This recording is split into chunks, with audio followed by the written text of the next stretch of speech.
All right, hello and welcome to a special edition of the Vegas Squares NHL Hockey Roundtable. It is what NHL would call the halfway point of the season, even though we know that's not completely accurate.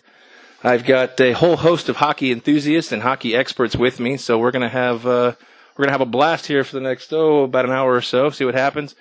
Let's start left to my left. We've got Ken Bulkey of Sinbin.Vegas. What's up? Ken, thanks for joining us. We appreciate it. You got it. We got Tony, original host of the Vegas Squares. How's it going, everybody? It's going good. We've got two season ticket members, Donnie and Josh, with us as well. Donnie and Josh, thanks. Go Knights. Go Knights. How's everybody doing? We are doing good. We are excited. I mean, we are here in Vegas. We've got a hockey team. They're in first place in the Western Conference. Nothing better than that. I don't think we could have seen it going any better in our minds at this point. What do you think? Yeah, I even love what the reporter from San Jose, he said yesterday. He said, Gerard Blount, did you expect to be here? And he looked at me and he goes, of course we expected to be first in the West and almost first in the league. And I mean, nobody could have even put us in this position at the beginning of the season. Yeah, Ken, I mean, this has been kind of a grassroots brainchild effort, you and Sinbin and the hockey team and beyond your wildest dreams, I can imagine. Yeah, this is ridiculous. I mean, I'm still trying to figure out why that guy from San Jose was there. I'm pretty sure we were playing the Islanders, but nonetheless, that guy was there. Funny story on that. Earlier in the day, when we go in the locker room for morning skate, there was one of the reporters, he must have been writing a story about it. He was going around to pretty much every single player and asking, what's the question that annoys you the most? Like, now that we're this part in the season, and that was the question. Does it surprise you that we're here? And pretty much every single guy is like, the answer is yes, but, like, can I say that? Is that what you want me to say? Yeah. So I have to say that, like, no, it's not surprising anymore. We're good. I mean, how many times do you, when you're in the locker room, see a different, new, credentialed media member ask that same question? Every single time I find somebody new. And so every single time a new team comes to town, they ask that question. And they ask it to Turk, and they ask it to the players, and we just kind of roll our eyes in the back and are like, apparently they don't watch the games. Yeah. It's not surprising if you watch the games. It's really not. Do you feel, as a member of the local media that covers them day to day, to take it upon yourself and say, hey, look, let me answer this one for you. They are surprised to be here, but they're not going to tell you that. No, I just let them make asses of themselves. You know what? That's actually better. You know what? Let them do that. What about you, Tony? What's been your experience? I know out of all of us, you've been to the least amount of games, but I think the games that you and I have been to, you've been to probably some of the most exciting games in T-Mobile. I have. I've been to 2 shutout games. Shootout games. 2 shootout games, 1 shutout game. Went to the home opener, which very emotional, very exciting to be at. Yeah. Of course, the Detroit game, unfortunately for you guys, but yeah. This guy wore a Red Wings jersey in T-Mobile Arena. I'm not really sure how I feel about that still. You're lucky you're on the round table, buddy. Yeah. But, the easiest situation, are you surprised that they're here? Yes, of course we're surprised. But you know what? Now we've got a hockey team. We've got a good hockey team. Let's take a look at now maybe some expectations that may be higher than we need to be looking at right now. Because I know that when I sit in the stands, even last night's game, it was a 2-1 loss. In my opinion, the guys were probably ready for All-Star break at this point. But you could feel the lack of energy when this team's losing. It was kind of an unknown experience, uncharted territory, and it was just, I hope that they don't feel that if we have to kind of regress back to the mean. I hope the fans don't kind of get that sense like every time we're losing, oh no, the sky is falling. Yeah. I don't like to put it on fans when there's no goals. No, it's not the team's performance. It's more of the. I felt what you're saying too. Like it did feel like a little bit of a flat crowd. It was kind of late arriving crowd. I had the picture queued up, and I was going to tweet out where you at Vegas, and then I'm like, I'll wait till the TV timeout, and it filled in a little bit. But for me, if if the team doesn't score in 40 minutes, what are you going to do as a fan? Like, you can only yell, "Go Knights, go," so many times before you wonder, like, do they hear me or what's going on here? Come on, Holla, man. We're supposed to be boys. Get the thing in the thing. Like, let's do this. But, I mean, yeah, there's definitely a concern of expectations being so high that it's like, if they lose, can you imagine if they lost the game 8-1? Like, would they my move? goodness. I don't know. Would they leave? That's the question. Are people not. going to start leaving? I don't know. It'll be interesting. That being said, they're not going to all of a sudden be bad. Like, right. I just don't think that's going to happen. So I'm not terribly concerned about it. I feel a little bit of a regression period, not necessarily. Donnie and I have a standing wager that in the beginning of the year, I took the under on 75 points. Yeah. I'm probably going to have to pay up on that. I went triple or nothing on 100 points, so at least I get another sweat out of this. That was a bad move, too. I made a bet that I don't know how to skate. Yeah, I heard about this. Skate. I played hockey for 12 years, so I know how to skate. I can do enough to keep me upright, but probably playing hockey, I can't do that. No, I can't. Yeah, so I can skate a little bit, yes. So about 15 years ago, I put some skates on, and I was at Millennium Park in downtown Chicago, and I'm like, yeah, I play soccer, I play basketball, I should be fine. I'm athletic. This will be good. Put skates on. Think I broke both of my ankles trying to get onto the ice. You juked yourself. From that moment, I'm like, I ain't doing this. So yeah, I made a bet at 85 points. I'm like, yeah, if they get 85, I'll learn how to skate. Thinking there's no way in hell. And good thing I didn't. There was a offer to quote unquote triple or nothing to put me in a beer league next year, and I'm so happy I said no to that. Along those same lines, I have a Super Bowl prop from last Super Bowl. I should say big game to not get you in trouble, but nonetheless, Super Bowl. It was Devontae Freeman rush yards against Golden Knights season total in points, and I was laying 40 with the Golden Knights points. I needed 101 points to win, and I think I'm going to win that. I think you're going to win that one. It's like $8. Well, I did make a bet at the start of the season, back in June last year. Got 100 to 1 on $5. Yeah, Woo-hoo. I have the same exact ticket. For the Knights to win the Stanley Cup. I got the same and ticket. it's looking better and better all the time now. They are serious Stanley Cup contenders. No doubt. And I'm one of the different ones. I looked at it this way. We're getting the draft people, and we're getting basically second line players in the expansion draft. My son and I, Josh, went to the expansion draft. And so I was thinking, we're going to have 4 number 2 lines, and we're going to be doing better than, they are 2 lines out of 4. We'll be doing worse on 1 line and about the same. So I thought they would do pretty good from the get-go. I didn't think, I wasn't one of these ones that said, oh, poor Vegas Knights, they're only going to score 50 points this year, so. You were probably in the minority in that sentiment if you read all of the articles that came out from all the various media outlets. I mean, I don't know who put the compilation together and said, this is how bad or this is how terrible the Knights will be. And, the losers of the expansion draft, Golden Knights, et cetera, et cetera. But, yeah, it's been a crazy ride. Enjoy your learning to skate. Yeah, it's going to be rough.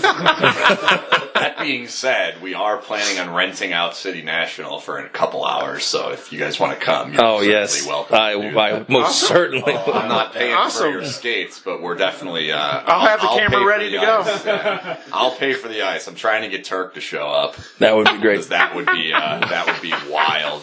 And then when you get off the ice, now that we have the new 14 and under autograph in place, can the kids all come and run up to you and get your autograph? Yes, I'll sign autographs for everybody.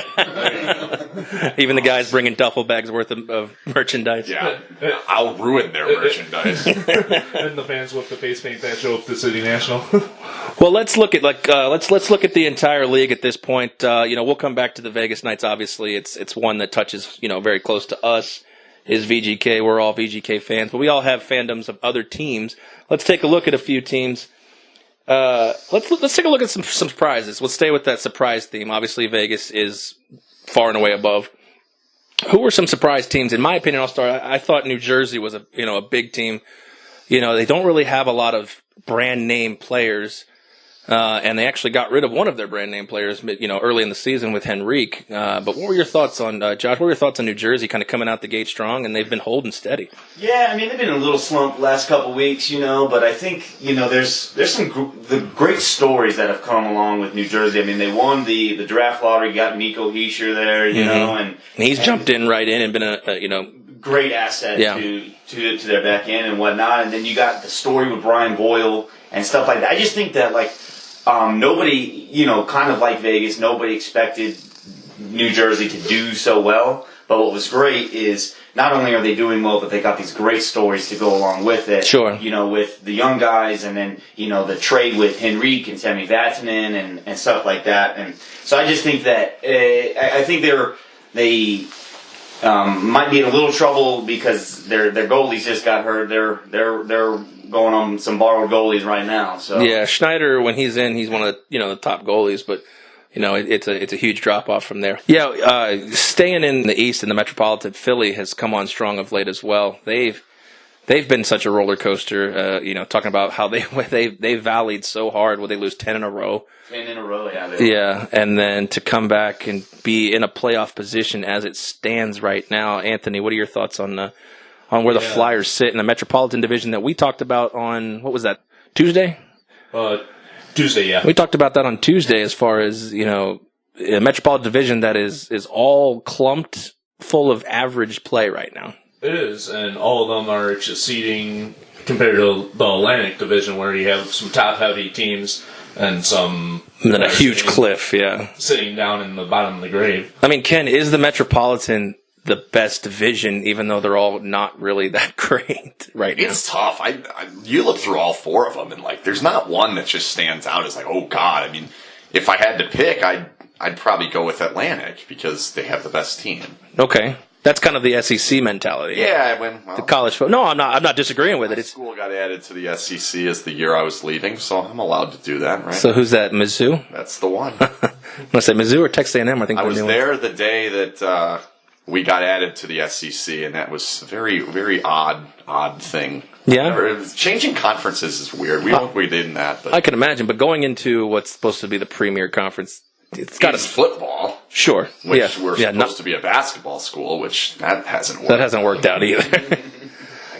Michael Porter Jr.'s neck. I've looked, the Central and the Metropolitan from top to bottom probably have the stronger teams. But you're right. Atlantic's got Boston, Tampa, Toronto, and then it's just like a nosedive. Yeah. But those are the teams that matter. Sure. When we get to the playoffs, it's not conference or it's not division. Conference supremacy, it's the best couple teams from each division play. And if you told me I had to line up against a Metropolitan team or an Atlantic team, it's a no-brainer. Okay. Well, and then on top of that, how many people are predicting a Stanley Cup final out of the Atlantic versus out of the Metro, whether that be Boston, whether that be Tampa, whether that be Toronto? They're only going to have 3 of the 8 spots, and I still think that most people are picking somebody from the Atlantic to come into the East for the Stanley Cup final. Okay, that's fair. But you still have Washington, who we know their playoff history. We don't need to go dive down that road. They're going to be there. We can. Okay, let's do it. I just think it's funny. George McPhee set them up for great success to the second round, and that was it. Does that scare you? It doesn't scare me. I actually would be okay in a situation if I had a home team that was a playoff contender every year who could compete. And I don't know. I have realistic expectations for this team. So if they come out of the gate and they're making second rounds, East or West, WCFs, but who's that going to fall on? Is that going to fall on McPhee? Because we're going to get rid of Gallant at that point. Oh, all right, I'm out. Then we definitely can't have that. The options are McPhee or Gallant. It's a no-brainer for me. Sure. One likes me and one despises me. So. Oh, this one. Wait. See, I always when I watch the media and you give questions, he kind of gives you that chuckle. The Gallant kind of gives you that chuckle, like I like you, buddy, but I don't. No, he likes me. Okay, cool. Because at first I'm like, it's got to be McPhee, and I'm like, well, wait a second. I see Gallant. Turk gives everybody that fuck you smirk. Nah, he likes me. Now McPhee, that's a legit fuck you. It's not a smirk. It's just I don't like you. That's because I like Shipashev. So Oh, yeah. He did it. I forgot about Chipashev. Oh, how could you ever? Well, it's not that I forgot about him. It's just that, he had such an impact in his 3 games. It's Best Corsi on the team. what, 1 goal, 1 assist? I don't know what the actual number is. But like, What is Corsi? For dumb it down for us, because I know it. I understand it a little bit, but as far as Corsi goes, I hear this whole Corsi God line with Yeah. What are we calling that line nowadays? The good one. The good one. Yeah. The one that scored, William Karlsson's God. I think Corsi God's no fun. William Karlsson is God is better, but Yeah. Corsi is just shot attempts. So if you take a shot, whether it goes in the net, it gets saved, it hits the glass, it gets blocked, it doesn't make a difference. It's just a physical shot attempt. The idea behind it is that the more shot attempts you're taking, you have to take a shot attempt from the offensive zone. So the more shot attempts you're taking, the longer time you're spending in the offensive zone. So for instance, yesterday's a good example. The Tuck, Eakin, Leipzig line had a 10-1 Corsi after the first period, meaning they had 10 shot attempts and the opposing team, while they were on the ice, had 1. Against that line. Yeah, when all 3 of those guys were on the ice, there was only 1 shot attempt. So when you break that down, if you watch it back, you could probably find it and be like, there were 4 of them right in a second. Whatever. You can find ways to mess with Corsi, but the idea is it's a simple look at possession. Because we don't have possession stats. We don't have TOP like football has. Right. Because it's changing. You'd be banging the chest clock. Right. It would be ridiculous. Yeah. I mean, they've tried to do that. They're working on actually tracking guys with how long they're on the ice with like chips in their jerseys. Like, there's a little chip in the bottom of the Adidas jerseys that they have the ability to do. That little bubble chip that we see? They just haven't done it yet. Which interesting. That's going to be really cool. But the simple idea is you can't lose if they're not taking shots on you. Whether the shots are on goal, blocked, whatever. Yesterday happens to be a good example against the Islanders. They blocked every shot the Golden Knights took. That's true. And so then you look at Corsi and you're like, well, it doesn't look as good. Mm-hmm. It's like, oh, okay, yeah, they had possession the whole time, but what did it actually mean? But there are other games. Best example would be Anaheim in Anaheim, where the Golden Knights were down 2-0, and they're kicking the shit out of them in Corsi. You watch the game, you're like, wow, they are absolutely dominating this game. And eventually it came around, they won 4-2. Mm-hmm. Because you can't look at results-oriented in a Corsi sense. Results-oriented is, you said like last night, they had such a overwhelming Corsi ratio, they should have won the game based on their time in the offensive zone. However, there's more to it. Yeah, there's always going to be more to it. It's not a results-oriented kind of stat or measurement. But the reason Corsi is good for every player is because it measures how often you're on the puck. It measures how often you're creating chances. Because you can be in the offensive zone for an entire minute of a shift, never get a shot on goal, never have a scoring chance, but have 4 or 5 shots blocked. That should be credited to you because the next line gets to come out and they're starting in the offensive zone. Sounds like our power play. It goes a long way. Yeah, that's a good point. It's a stat that a lot of people don't like because when you break it down, you're like, well, why is a blocked shot important?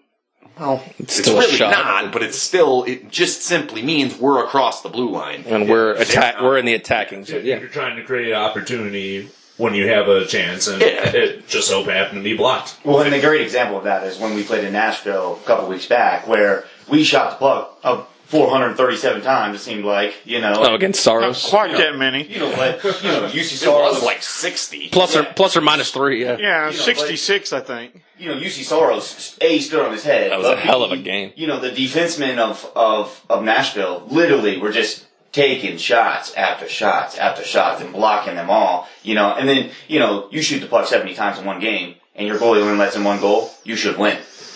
We come out on the losing end of that, but... Yeah, I mean, like you said, we talked about that specific game. There's different measurements to what it is. And like you said, Corsi's not a gospel as far as a stat of measurement. Like you said, it's not a very results-oriented kind of thing. But it is a definite good metric, like Ken said, to a team. Good job.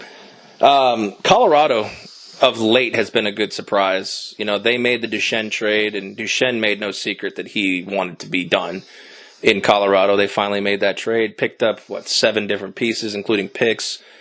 And on top of that, they just rattled off 10 straight games and got themselves back into playoff contention as we head to the break. Donnie, you follow Colorado a little bit, just being, in that area with your family and everything. And, it seemed like a team who may or may not have given up now kind of finds, their best player, quote unquote, depending on how you want to grade their team, because McKinnon's been amazing. They've found new life and have set themselves up for the future. Oh yeah, after being in the very bottom last year, down there with Arizona, they've really come around this year, and I really think they have good playoff potential there. They're surging at the right time, and their game's coming around. So I really think they'll be in playoff contention, certainly. Yeah, I definitely think. Ken, what do you think about Colorado? I think that's the absolute perfect first-round matchup for the Golden Knights.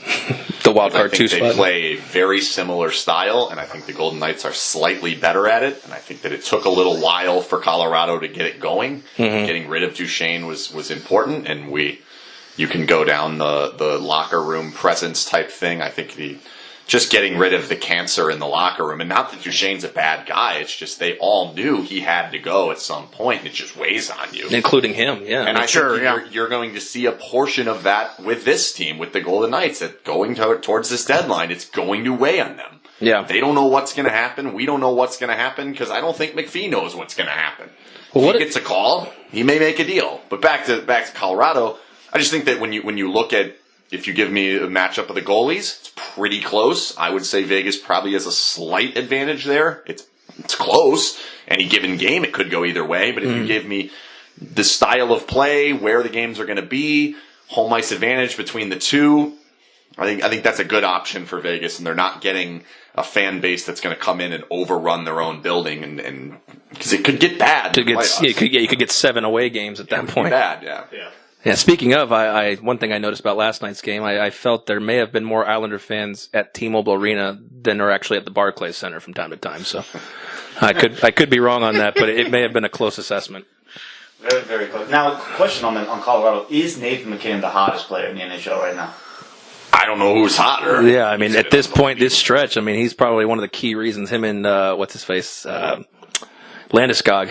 probably the key reasons they're 10-0, that 10-game stretch. It's amazing. Hottest player, Bergeron's been pretty hot lately as well. But you're right, Nathan McKinnon has stepped up to get them back into playoff contention at this point. So yeah, I think that's a good assessment. Nathan McKinnon's been pretty hot.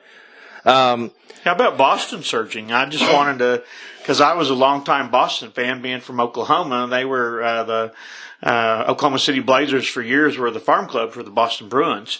They're second now in their division. Well, they haven't lost a game in regulation, 16, 17 games? Yeah, that was 18 games. 18. Yeah. Just huge, and they're surging again at the right time, and have a plus 40 goals right now, just right Still behind 5 Tampa. points behind Tampa.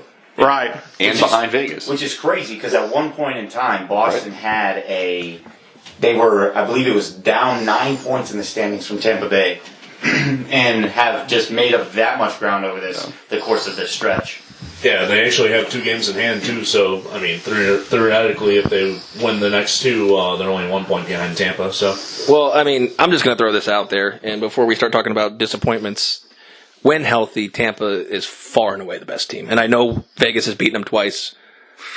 And Ken, you might disagree with me, I don't know. But when they're healthy, full strength, Tampa's far and away better than anybody, in my opinion. I would not disagree, but I think that there's a matchup issue there with Vegas. Okay. I think that if Vegas can it's been on display so far. Power play, if they do not go in the box, they've beat them up for 60 minutes both times at 5-on-5. Absolutely. Both times. So. And even beat them up on the power play, though, too. I believe, if I'm not mistaken, they went 3 for 4 the first game, and I think they went 1 or 2, 4 on the second round. In Tampa, they had 2 power play goals. Penalty kill. And I think all their goals were power play. Correct. All 4. Yeah. 4 out of 5. The penalty kill for Tampa's a disgrace, but that's a different story. But I just think that you're right. If you're looking at who's the best team against every other team, it's got to be Tampa. Mm. But that doesn't mean Vegas couldn't beat them. No. Over a 7-game stretch, when you get to see a team and adjust, every couple of days. Yeah, you're absolutely right. They can be beat. They're not immortal at this point. You got to lean with the team who's winning 5-on-5. Yeah. The team that's winning 5-on-5. Go Knights! Yeah, there you go. The team that's winning 5-on-5 wins most series. And will that change in the playoffs? I sure as heck hope not, but it wouldn't shock me if it did. Because things do change in the playoffs, and whether this style can continue, I don't know. I'm going to take the side that why the heck can't it? Sure. But at this point, this whole season is why the heck not, for them. So we talked about Duchesne leaving Colorado. We know where he went. He went to Ottawa. And I can't overlook how bad Ottawa is from last season to this season. Even getting a player of Duchesne's caliber. You talk about Eugene, I think it's Melnick is his last name, the owner of the Ottawa Senators, coming out during one of the biggest spectacles in the NHL and saying, yeah, I'd move this team. It's just been a dumpster fire from day one of this season at this point. But, you look at last year, they're one goal away from the Stanley Cup Finals, and now you have Erik Karlsson wants out, Duchesne's not performing. Their goalie situation is just straight trash. Anderson's not what he was, and Condon has been bad, right in his place. How does something go from so Cinderella and so magical and last year was probably so Cinderella and so magical that they probably weren't as good as what that was to go to what they are now. It just seems that they couldn't have gone that much of a regression process, at that point. Yeah, part of it, a lot of it has to do with just the way that they played last year. I think a lot of us forget that they were the last team in the playoffs. Like them and Nashville were the last two teams in the playoffs. So there's obviously was something going on during the regular season a year ago. Mm-hmm. And then they get into the postseason and their style was working against the teams they were playing. It was working. They were cutting the ice in half or in a third at times, and they were very dangerous. And Karlsson's unbelievable, which seems to be something that we're going to say a lot on this podcast, I guess. But depending on which Karlsson we're talking about. He's been injured. Duchesne didn't really seem to help. I think you're 100% correct in the goalie. Mm-hmm. It's just not the same. Yeah, not Freddie Anderson. Craig Anderson? Yeah. Yeah, I think the goaltending last year, I think it bailed them out of a lot of situations. No question. And put them in, how do you win a cup? Great 5-on-5 play and great goaltending. Yep. And that's why I think they were put in the position that they were in so far into the playoffs was Craig Anderson was playing out of his mind. Great story. With his wife and everything else. And, just how Ottawa supported them and all of a sudden he's playing lights out, But then he comes in this year and playing okay. Condit, like you said, not really great. And they're not, offense isn't bailing the goalies out. Right.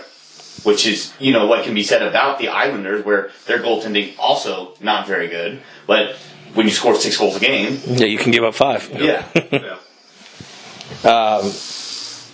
Yeah, they've been a rough story. They were such the Cinderella feel good.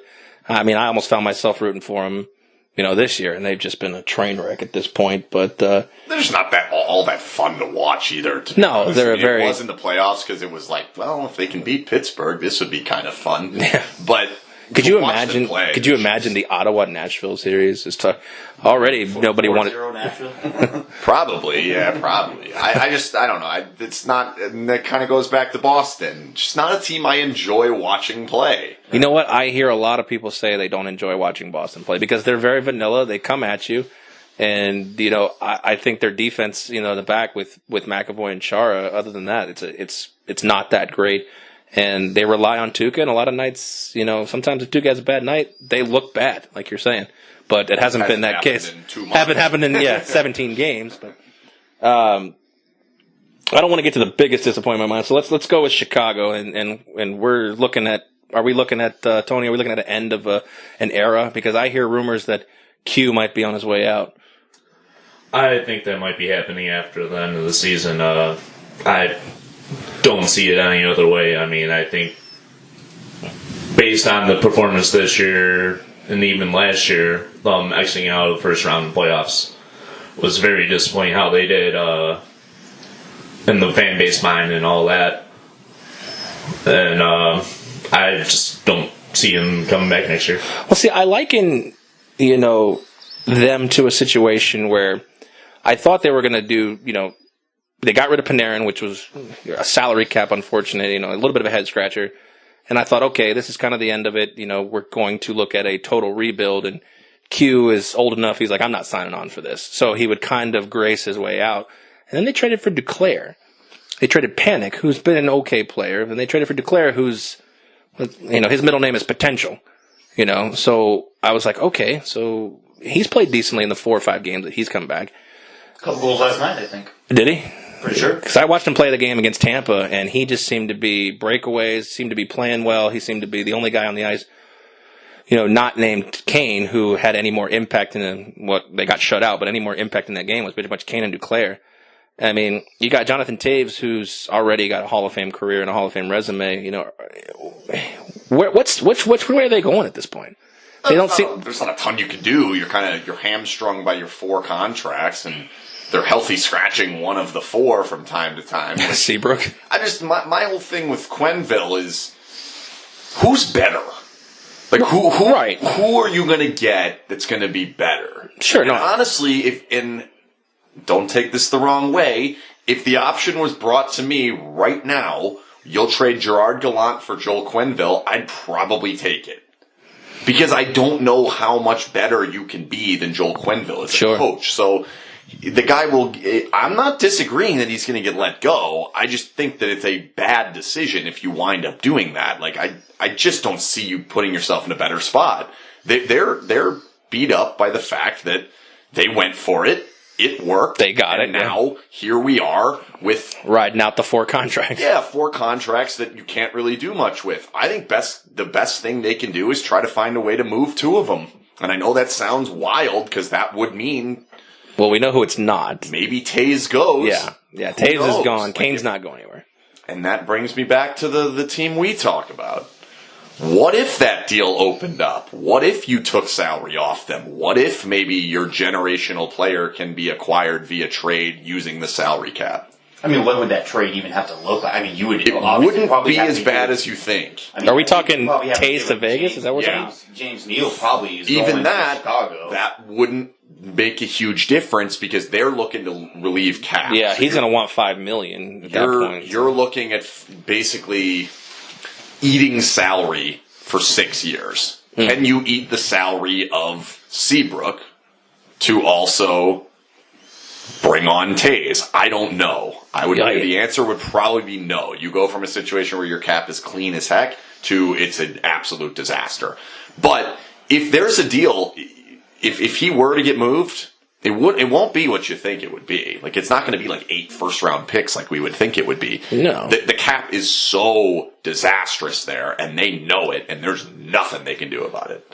And if they're willing to entertain, every general manager is going to come with their worst offer at this point. But when push comes to shove, it's probably not going to get done because who's taking on more than one contract? To take that contract on, to get Taze, you're probably going to have to take on another monster contract, which would probably be maybe even Hossa, who isn't going to play again. Yeah, he's not even, And you have to take him too.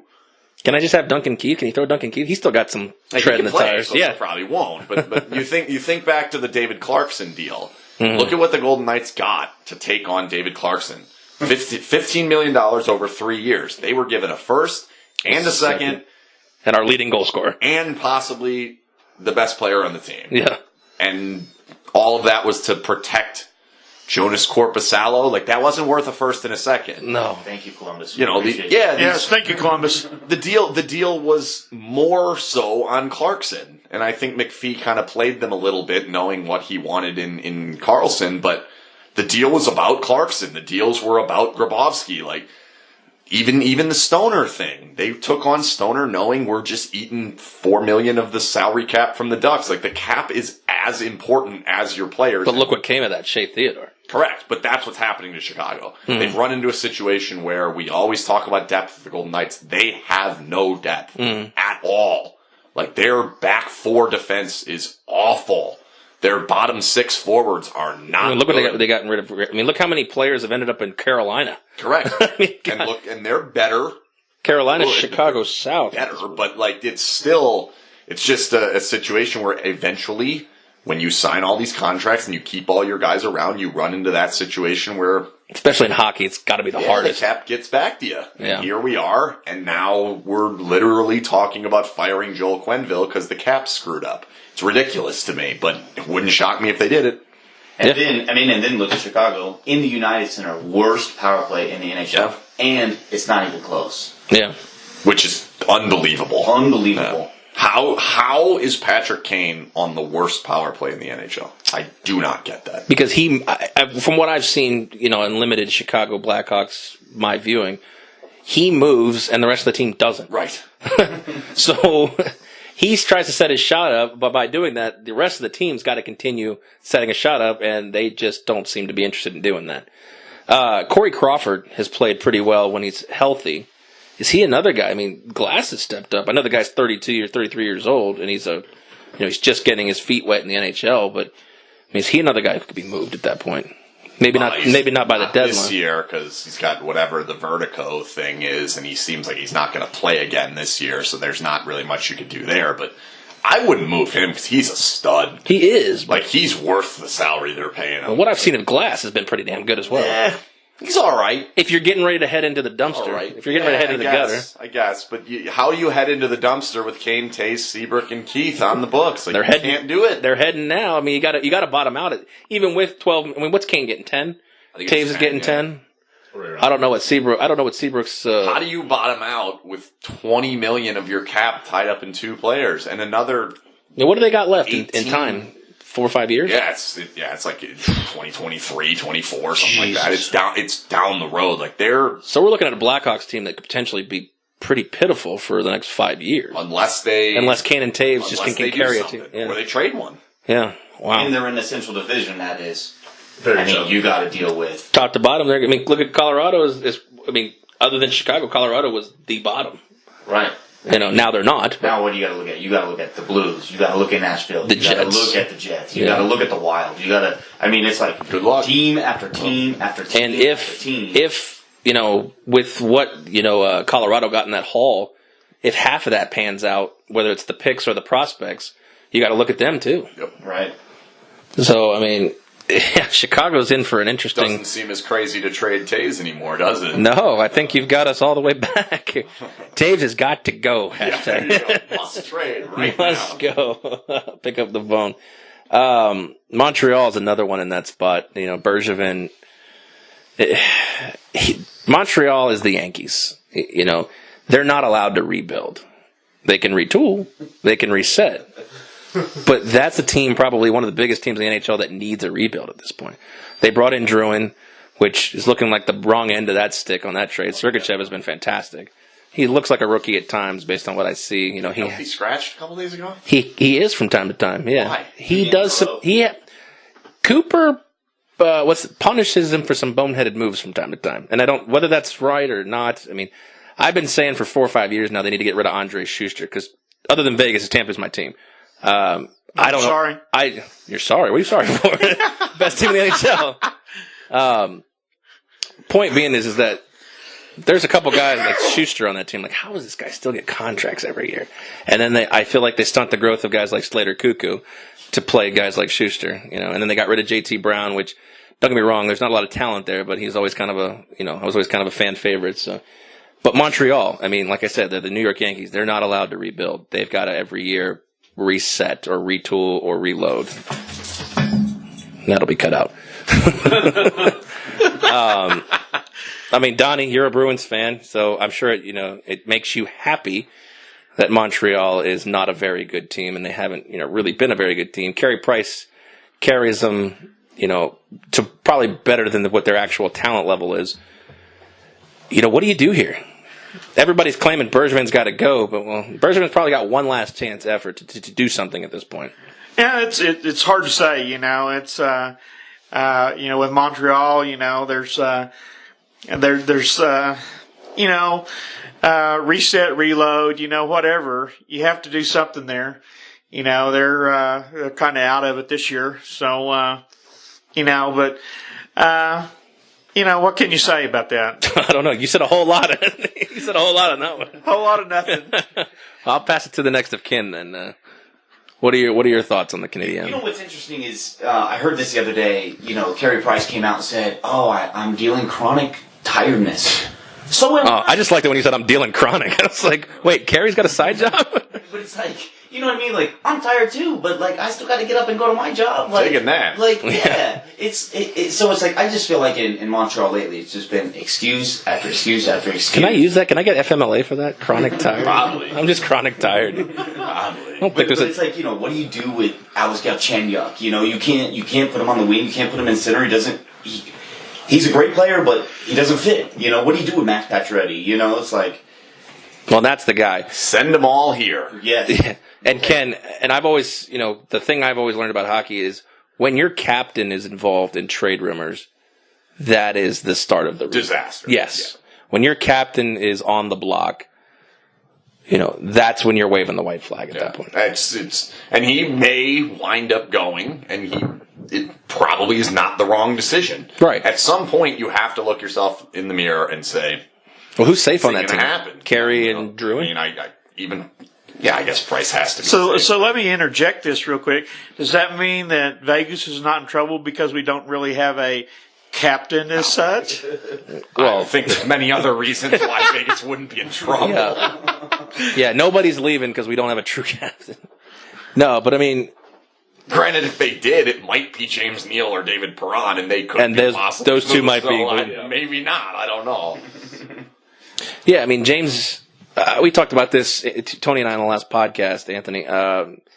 If we talked about anybody moving, it was James Neal. But, what McPhee would have to get would be something built for now, for the fan base, and for the future for, well, obviously the build. Yeah.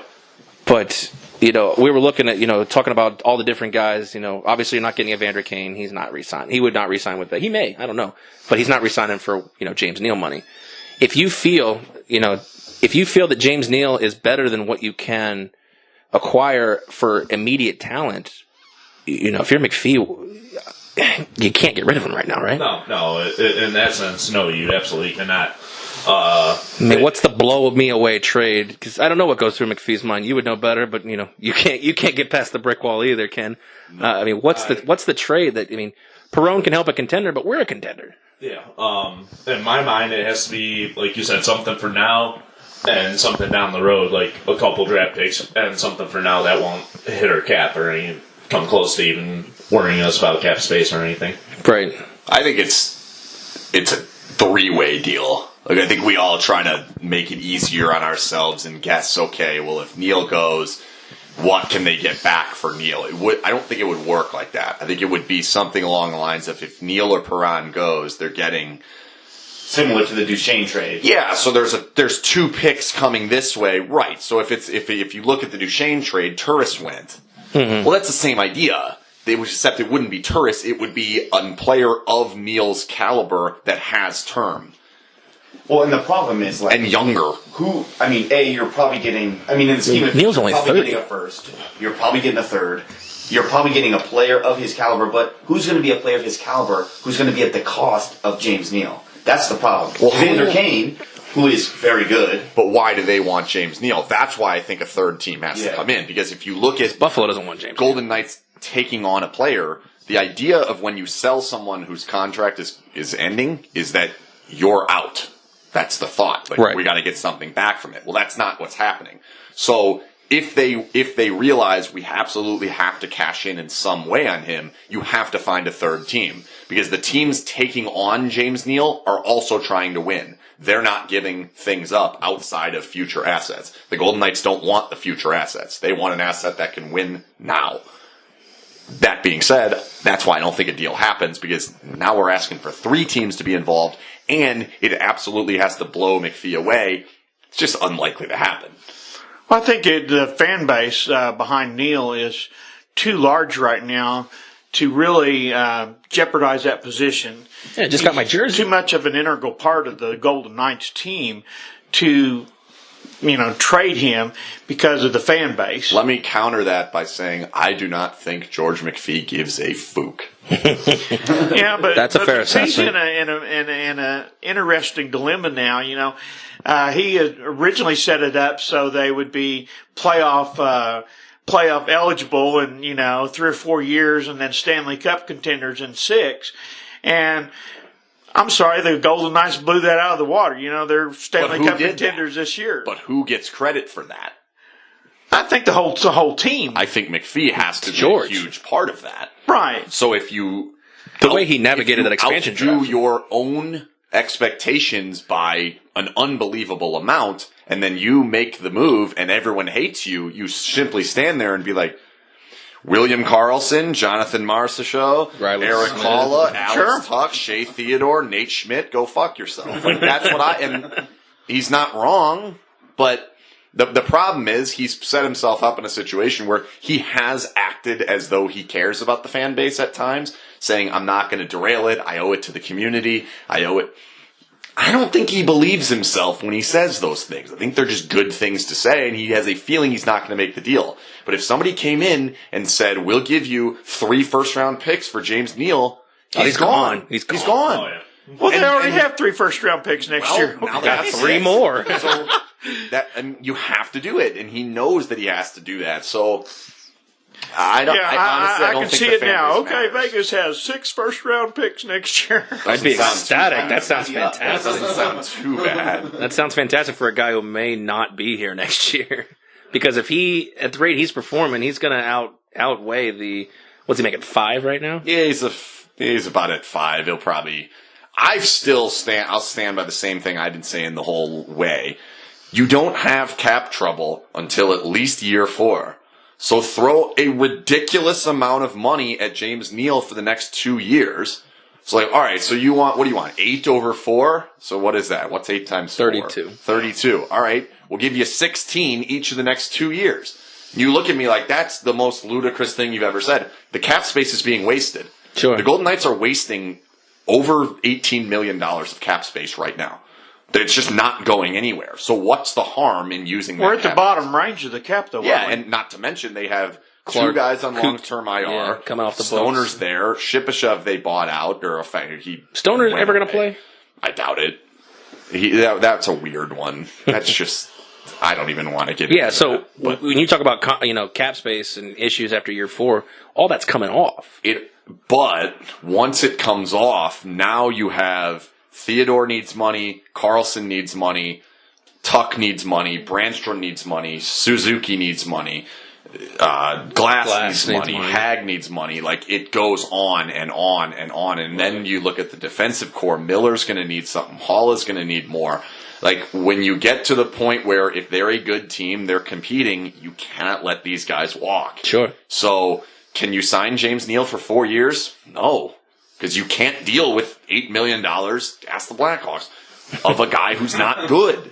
You can't do it. But you don't have salary cap concerns over the next 2 years. So I would overpay him now. Be like, listen, we get it. We get it. You're not going to make as much money, but you're going to have another chance to hit free agency. Yeah, you're going to get You're going to get 4 years of money over 2 and still be 32, 33 years old and get to go try again somewhere and else. Realistically, you're not giving him $16 million, but I don't think it's that. I don't think he turned down 10. Right? Yeah, I don't think he turned 10 down for 2. He gets $20 million. He was hoping to get 32 over 5 or 4. Well, he can go try whatever. again. Now he can go get 20. Do it again. Yeah, Not absolutely. to mention, someone has to become the guy who gets all the endorsements. How many times have you seen a commercial with a Golden Knight on it?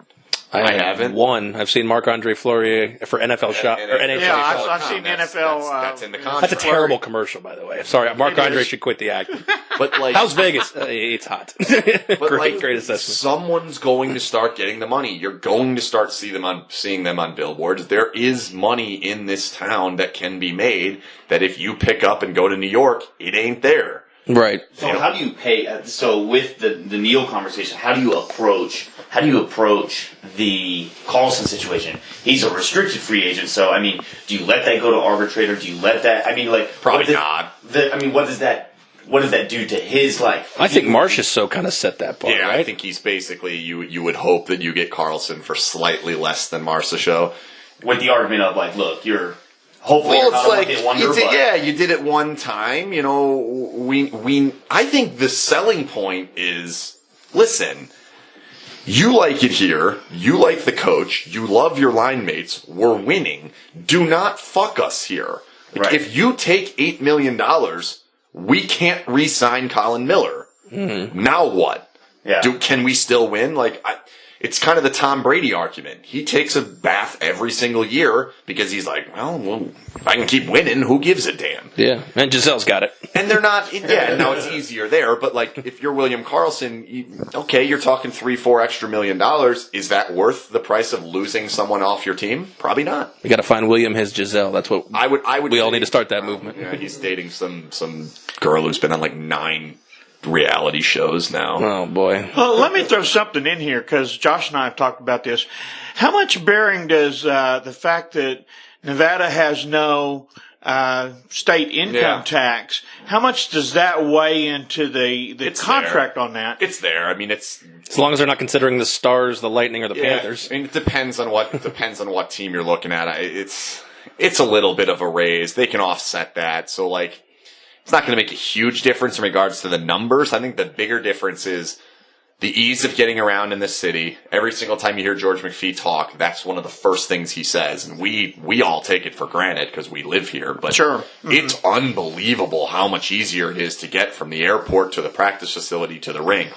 Go to LA and go to their rink in El Segundo and then drive to Staples Center. Sure. Drive to LAX. Right. Make sure you don't have a switchblade in your pocket when you're doing it because you might not survive. It might take a couple hours. And then add in the fact that you have an owner who's willing to do anything he's anything, whatever you want. I'll give you 2 examples. Marc-Andre Fleury showed up to the rink one day, not driving his Maserati, and he parked next to Foley. And Foley got out and says, "Where's your Maz?" And he looks at him. He goes, "Well, it's not clean. I need to get it to the car wash. I don't want to drive it when it wasn't clean." And Foley says, "Drive it in tomorrow. We'll get them clean." They now have a mobile car wash at the arena, 4 times a month. Wow. Because one day Marc-Andre Fleury's car was not clean. Second thing, he brought the Camry. They made a comment that Let's go. Perron and Marcia Show made a comment that they were going to go buy a ping pong table because they wanted a ping pong table in the kitchen. Foley overheard it and said, "Stop! It's here tomorrow," and it's there. I remember seeing your tweets about they keep the point standing, the rankings. And so it's stuff like that, and those are just 2 examples that I've been able to uncover. Which odds are there's 50 more. At least. So he's the Mark Cuban of the NHL. Yeah, these guys talk to each other. They know what the situation is. They know how cool it is to be able to live in Summerlin and drive 8 minutes to the rink. And when you need to go down to the strip, it's 20 at worst. Yeah. It's not a big deal. It's so much nicer to live here. So yes, state income tax is absolutely a part of it, but I think it's way more that every single guy is listen, the atmosphere is unbelievable. The coaching staff is phenomenal. Everybody loves playing for Gallant. So why would you not sign with this team? Every stop he's had, Columbus, they said it. Mm-hmm. Florida, they said it. We all know how that story ended. But I've never heard a negative thing about Turk, from his assistant days to his head days to He's not a big analytities guy. Yeah. When all of a sudden Florida started going analytics and yelling Corsi and Fenwick and all these. But he's that instinct guy. He goes. I mean, look at how much he's tweaked the lines the first third of the season, and we're looking. It's okay, this is a different one. Okay, well now they're switching up again. But now he's getting stubborn on us. It seems that way. Now all of a sudden the Tuck Leipzig Eakin line needs some help. Yeah, they've provided almost nothing, and it's not still coming. Still stagnant. Last night they made a switch and Tuck played with Bellemare and Carrier, which I found a little odd. Didn't work, but provide some kind of spark to the fourth line. I think Leipzig drew a penalty during that. But out of all of it, I keep screaming for Hika. I still think Hika's Leipzig 2.0 that can score. I think he can do exactly what Leipzig does and then score, and that would change everything. Well, maybe we send one of those guys down. Maybe we send Leipzig down. They have space. And then they have space? Yeah, there are 21 men on the roster right now. I don't understand it. Dance came off. They sent him out, so that opened a spot up. When that happened, Merrill's on IR with an undisclosed injury, which I don't know what that is. Nosek's still there. Nosek's on IR. You have space. Garrison can go back once they get one of these guys back. You've got room. Yeah. And then once the trade deadline hits, there's no roster limit anymore. Right. So once the deadline passes, you can have 50 guys on your roster. they're not going to do that, but No. Hika should absolutely be here that day. Sure. So they may add Peary, Pulkkinen, Hika right there on that day, and that may be the ad at the deadline. That's a tough sell, might make for an interesting playoff push there. It'll just make for some interesting games down the stretch because they're going to get not so interesting once they clinch the Pacific Division next month. I'm sticking with that. Next month, wow. Yeah, the Pacific Division's rough. It is. They're bad, and like the Golden. I mean, we're talking about Calgary's hot streak. They're still, 9 points back? Vegas hasn't played them yet. And yeah, you're right. That's the next game. Where would the Kings be or the Ducks be if they had never played Vegas? Good Lord. In a better spot than they are now. Which is mean. Well, you have to look at it this way. Most teams would be in a better spot if they didn't play Vegas, okay? Except for Edmonton. Yeah, well, Edmonton and Islanders, okay? That's a sweet segue because actually that's where I'm going next as far as disappointments and the Oilers. Oh, wow. Dios mío. I mean, we're talking about a team that's supposed to be cup contenders, and now we're looking at, another team blowing up the process at this point. RNH is on the block it almost seemed like pennies on the dollar. Let's start with what's good about Edmonton. I'll wait. 97. Okay, let's go. Yeah. Connor McDavid, that's about the only thing, yeah. I mean, really, beyond 97, there's not much. I mean, you watch the two games that Grant Fuhr got a kid. This last game at T-Mobile, they probably had 15 scoring chances, and McDavid created 11 of them out of thin air. Yeah, absolutely. He's unbelievable. He's so good, but they're a mess. Yeah, I mean, captaincy too much for him? No, he's fine. I think Talbot's regressed, I think so too. horribly. And, what do they have as far as, support? Milan Lucic is not an offensive support.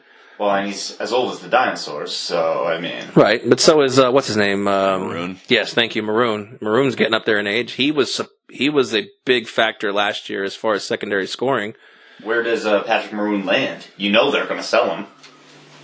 Maybe. I mean, I don't know what they can do. that's the thing. I mean, what can they do? I mean, RNH is the only thing, Ryan Nugent-Hopkins is the only thing of value in that team that's going hurt, right? Or did he just come back from being hurt? That I don't know. I'd probably have to get the crack research staff on that one. Don't know. Even if he's not hurt, even if he is hurt when he comes back, if he comes back before the deadline, I would imagine he's the only thing of value that can bring them. They've sold off all of their assets. They've got, no picks. What's his name in New Jersey? Taylor Hall. Taylor Hall. Yeah, it's Taylor. Okay. Taylor Hall's gone. Connor McDavid, are you going to waste? I liken him to like Mike Trout. Are you going to waste his formative years at this point? Just because he's not going to be content. Just okay, I'm making $12.5 million. That's great, but the kid wants to win. He's 21 at this point. 22. 21. Just turned 21. That's right. He turned 21 in Vegas. That's right. So we're talking about another situation where they've kind of put all their chips on one guy, and as great as Connor McDavid is, that's not a championship contender if you've got no goaltending and no support. Yeah, after looking, Ryan Nugent-Hopkins is out 5 to 6 weeks with a rib injury. Yikes. Well, there you go. That helps helps. the leading scorer. McDavid creates all the chances, but a lot of them go to, RNH, and it's a mess. It's an absolute mess. And the other thing that everybody pretty much knows, what are picks going to do for them? Nothing. They don't draft well. Yeah. Outside of the one that was handed to them, they don't draft well. So it's a mess.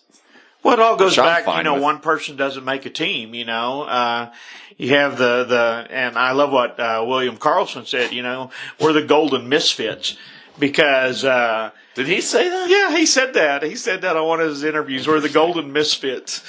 And the thing about it, you have all these guys that come together in Vegas like a team, and then it seems like they're all playing the Connor McDavid in Edmonton. What can he do to pull the team up? Correct me if I'm wrong, guys. Any chance we can get Connor McDavid at the deadline? No. No. I was actually just on the radio with an Edmonton radio station. They made a comment about how they were trying to formulate a deal in which they got James Neal and Colin Miller. And I'm like, why? What do you mean Colin Miller? Like, oh yeah, we feel like he might be expendable. I'm like, no. Well, what would it take? I guess 97. They're like, no, we don't want to do that. I'm like, well, then shut the hell up. Well, then goodbye. Did you guys hear the story, and this is off topic slightly, but that Major League Baseball GMs are like all sending emojis and GIFs back and forth to each other?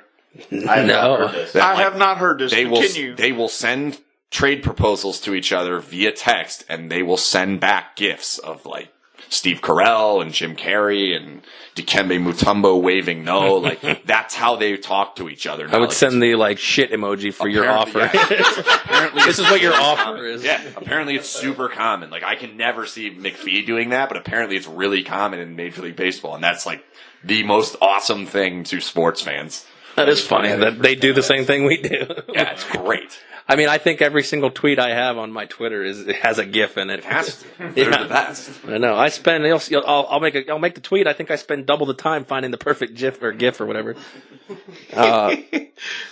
It's crazy. It's crazy to think that that's the case. I mean, if they sent me a trade offer that has Colin Miller's name in, Then you could find the perfect emoji. the Bye Felicia GIF would The be Bye Felicia. immediately. Sending back a picture of Connor McDavid, like Yeah. Yeah. Yeah, with a question mark meme on top of it. Yeah. You wanna?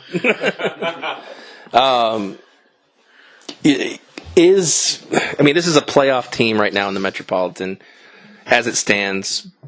But Pittsburgh, I mean, what, they've done the last 2 years, back-to-back Cup champions, that's obvious. But right now, they're sitting middle of the road, like we talked about the Metropolitan, all fantastically average at this point. With the trade deadline coming up, are they buyers or sellers, or are they forced, by their stature to be one or the other at this point? I don't think you could. I don't think there's a correct answer to that for about 3 more weeks. Okay. And the reason I say that is if they go on some kind of stretch where they go, say 6-2-2 over the next 10 after the All-Star break or something like that, you've made up points in the Metro that's just average, like you said. And then I think at that point you're probably more so buyers than you are sellers. But if in that same 10 games you go 2-7-1, you're probably selling on Yeah. a lot of things.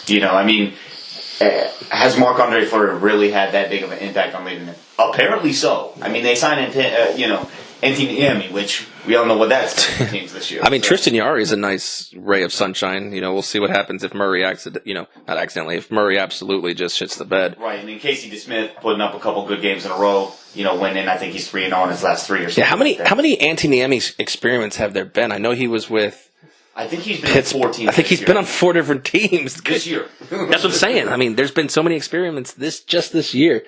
He's in like Montreal, I think. I just think with that team, there's another gear. And That's the thing. We all know it. We all know it, and they know it. And it's just, are they get in, they're dangerous. And I'm happy that the Golden Knights are on the other side. If it's Pittsburgh in the final, so be it. Yeah. I can live with that. But I wouldn't want to see the Penguins in the first round if you're Tampa. Well, ask Washington about that. What a mess. No matter who you are. You're Boston. So are we looking at a team that's I wouldn't buy. I wouldn't go nuts and buy. I hate to use the NBA mentality, but are they the Spurs? Can be. It's I similar. think they're probably more the Spurs than they are any. They're just a sleeping giant. They're just basically like, all right, we're just gonna chill. The Metropolitan's okay. We'll get. They can't be happy with a wild card though, right? Why? I don't know. I'm asking you matter? guys. What does it matter? I mean, I think it only matters if you have to go play Tampa Bay. I think that's the only time. I don't even know that it matters. And I do this a lot with the college basketball tournament, and it's a little bit bigger. It's a little bit different in hockey in the fact that there are home games and road games. But in the basketball tournament, if you're a 10 seed, 2 games into the tournament, you're a 2 seed. If you beat the 2 seed, you're now the 2 seed. So if you're Pittsburgh and you play Tampa in the first round and beat them, you're the 1 seed now. Granted, you don't get the home games, but as far as your path to the final, you're the 1 seed now. So I don't really see why it matters. Like, they play 82 games to eliminate 15 teams, and then we eliminate half of the 16 that get in 2 weeks. As long as you're in, you're in. Who cares? Granted, there's revenue, that comes into play if you're a team like Vegas. That's the business ethic. But who cares if you're Pittsburgh? We won back-to-back cups. Yeah, What does it matter if we win we're an getting the extra home revenue. game? Yeah. Doesn't make a difference. So to me, if they're in, they're just as dangerous as everybody else. That being said, I don't think they're going to make it. Ooh. Yeah, I think the superstars have not shown up as well as they have shown up in the past. I mean, with Sidney Crosby, with Evgeny Malkin, with, the Tang, Kessel. whoever. They Kessel. look tired now. Yeah. Wait till what they look like on the back end of February and into early March after they play every other day for a good stretch there. This end of the season's a grind, and if you're a team that's tired, and they have all the reason to be tired, it's going to be tough. I don't know. I don't think they're going to make it. And that's the thing. I look at them, we talk, I just asked, are they buyers or sellers? I don't know what they could sell. They're not selling Gensel. They're not selling Sheary. Cole. Yeah. Okay. So Ian Cole. Well, and look at what they've lost. Look at being they lost sellers, and look at the free agents that left. I mean, Nick Benino's he's crushing it in Nashville. Yeah. You know what I mean? And look at all these other players. Kunitz left. He was a leadership, role. And so, and now where they are, they're not at the. So what do they pick up at this point? Malkin and Crosby play on separate lines. Who does Kelso play with? Did he play with Malkin? Because I think Crosby plays with Gensel and Sheary. Yeah. So now what do you look? Okay, so if you're a buyer at this point, like you said, don't go crazy. But they could realistically pick up the phone and call James Neal. There you go. Then but that's one of your three teams, though, because now you need a third team because the Penguins don't have anything that the Knights want. Correct. Zero. Right. You're gonna send. Mr. 87. We'll take him. Doubt it. Yeah. Doubt it. Are you gonna send Gensel, Sheary? Those are the guys. That's the guys I would look want. for. Yeah. That's not happening. happening. Now, is there somebody on the cusp that could be there? Probably not, because wouldn't he be on the Penguins already? Right. Well, the Knights already got the one person they wanted from Pittsburgh. Not who Pittsburgh was fine with it. Apparently. Pittsburgh Flurry. That's second round pick. Yeah, they gave us a second round pick to go away. That's just a wild thing when you look back at that, because they made that deal so early. They knew they had their asses over the coals. Like, what do you do? And McPhee's like, we're taking Murray. Yeah. Well, go ahead, roll the dice. We'll take Murray. Because I even said that. I was like, is there a chance they protect Marc-Andre? Which, let's be honest, there's no. But I was like, they got to get rid of one. And Marc-Andre is still pretty good for where he's sitting at an age. Looking back, they did the right thing. Of course, they won the cup. Yeah, of course, and they needed Fleury to do it. Yeah. So I wouldn't be upset if I'm them. I'd be upset if I'm Florida. I think they're the ones that should be most upset about what happened. Yeah. What? Because they drafted Marchessault. No, Columbus did, which is funny. What? Columbus drafted Marchessault. Did they really? Yeah. Okay. What do you mean? Like actual draft. No, I'm talking about the expansion draft. Oh, the expansion draft. Yeah. Okay. Yeah. No, we drafted Marchessault. Marchessault. It's who drafted Marchessault, which is funny because he's bounced around so much. He's another guy that Columbus he's fine. But yeah, okay. So back to the expansion draft. Yes, Florida. They picked Marchessault. Yeah. But how did Riley Smith become fourth round pick? Vegas gave up a 4th round pick. Wow. Yeah. And that was a cap dump. Because his $5 million contract for the next 5 years seemed too much. Whoops. Yeah. Oh, and also Gerard Gallant and Mike Kelly and video coordinator and 3 different scouts. There's 8 people in the NHL player personnel from Florida. Wow. Can we say oops? Yeah, that's just. I think you can say that. Well, I think they went analytics, and after a month, we're like, oh shit, this didn't work. And then they started trying to get everything back and try to go Moneyball style. I still think the biggest contender for where Gerard Gallant was going to go outside of Vegas was back to Florida. If they would have offered him the job back and Talon would have called him, he would have gone back. And I think they might have. But fortunately, he didn't. Okay. Well, yeah, no doubt. I mean, it's another one. I was all over this during the summer. Gerard Gallant got fired like 15 games into the season. Sure. The Golden Knights existed at that point. Right. The Golden Knights were a team when he got fired. Mm-hmm. They interviewed him shortly after he got fired. Mm-hmm. Did not hire him until 7 months later. They were still looking. They interviewed Gerard Gallant and were still looking. So as much as we want to give all the credit to these guys, sometimes things fall in your lap. Maybe John Cooper they thought maybe John Cooper's going to get fired. Didn't happen. Yeah. So then they fall back onto Gerard Gallant. Maybe they were hoping they could get Lindy Ruff or any of those guys. Julien or whoever. the fact is, they did not interview Gerard Gallant and sign him on the spot. Like, it wasn't this magical thing where they're like, that's the best guy, we must have him. That's not what happened. Right. Looking back, it now looks fortunate almost that it worked out that way. Whoever they were waiting for, thank God they didn't come available. Right. Absolutely. But that's sports. That's luck in sports. Yeah. Sometimes right place, things right have to time, fall in your dominoes. lap. Yeah. That's interesting to think about it because you think about guys like Lindy Ruff or John Cooper or guys like you're talking The about. Kings guy, I can't think of his name. Suter, Daryl Suter. You kind of wonder, and not to take anything away from what Gallant has done, but it's hard to say with 68 points and 32 wins. Could any of those coaches have gotten more out of this team?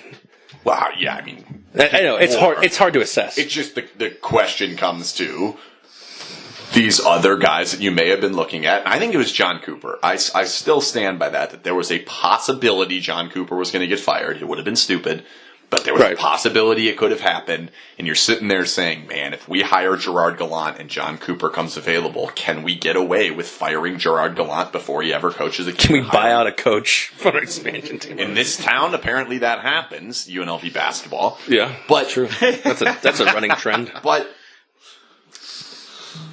if Gerard Gallant flames out in the first round, maybe John Cooper was better. We don't know the whole story yet. We know 47 games, or what are we? Is it 48? 48. We know 48 games. At this point, no, absolutely not. Nobody can possibly be better. I'm already advocating that they change the name of the Jack Adams Award to the Gerard Gallant Award. There you go. No one's ever done a better job in over 48 games, ever, which is unbelievable. But it really is amazing, and I really think they had kind of a pre-vote for the Adams Trophy, of course, Coach of the Year, and you won them all. He got 30 of 31 votes, and of course he didn't vote for himself. Right. Okay, so he kind of hedged on who he voted for. He wouldn't tell us. He wouldn't say who he voted for. I'm sure he probably voted for Cooper. Probably. Might be a good likelihood. Should have voted for the boogeyman. How about that, Needle? One more middle finger. Yeah. Hey, I voted for you, though. Yeah. You got one. Got to vote. Let's look at the teams. We talked about Vegas and their needs and potentially where they could go. All right. Yeah, I'm fine. Sorry about that. The other three teams at the top of their divisions, Washington, Winnipeg, and Tampa, it's hard to really speculate with these teams, what they need. But if anything, what would these three teams need at this point? To come back. Yeah. Help. Well, that was my thing. Is Tampa would be the injuries to come back, but I mean, Winnipeg, they're not sexy. They just get the job done, especially at home. They're not quite as good as Vegas at home, but they're teetering right there. But they're just up there. I mean, in the Central, where you say you got Nashville, you got Minnesota. You've got you got a lot of teams that can contend. Winnipeg just keeps St. Louis as well. Do they need anything to kind of keep them up there or springboard them much more forward at this point? Because Winnipeg could use a defenseman. Yep. Okay, I don't think it's a must, but they could use one. And that's always the adage at the deadline. You can always use another defenseman. I think Winnipeg can use that. And I think that St. Louis could use a James Neal type. Even a David Perron type. David Perron would go back there in a heartbeat. sure.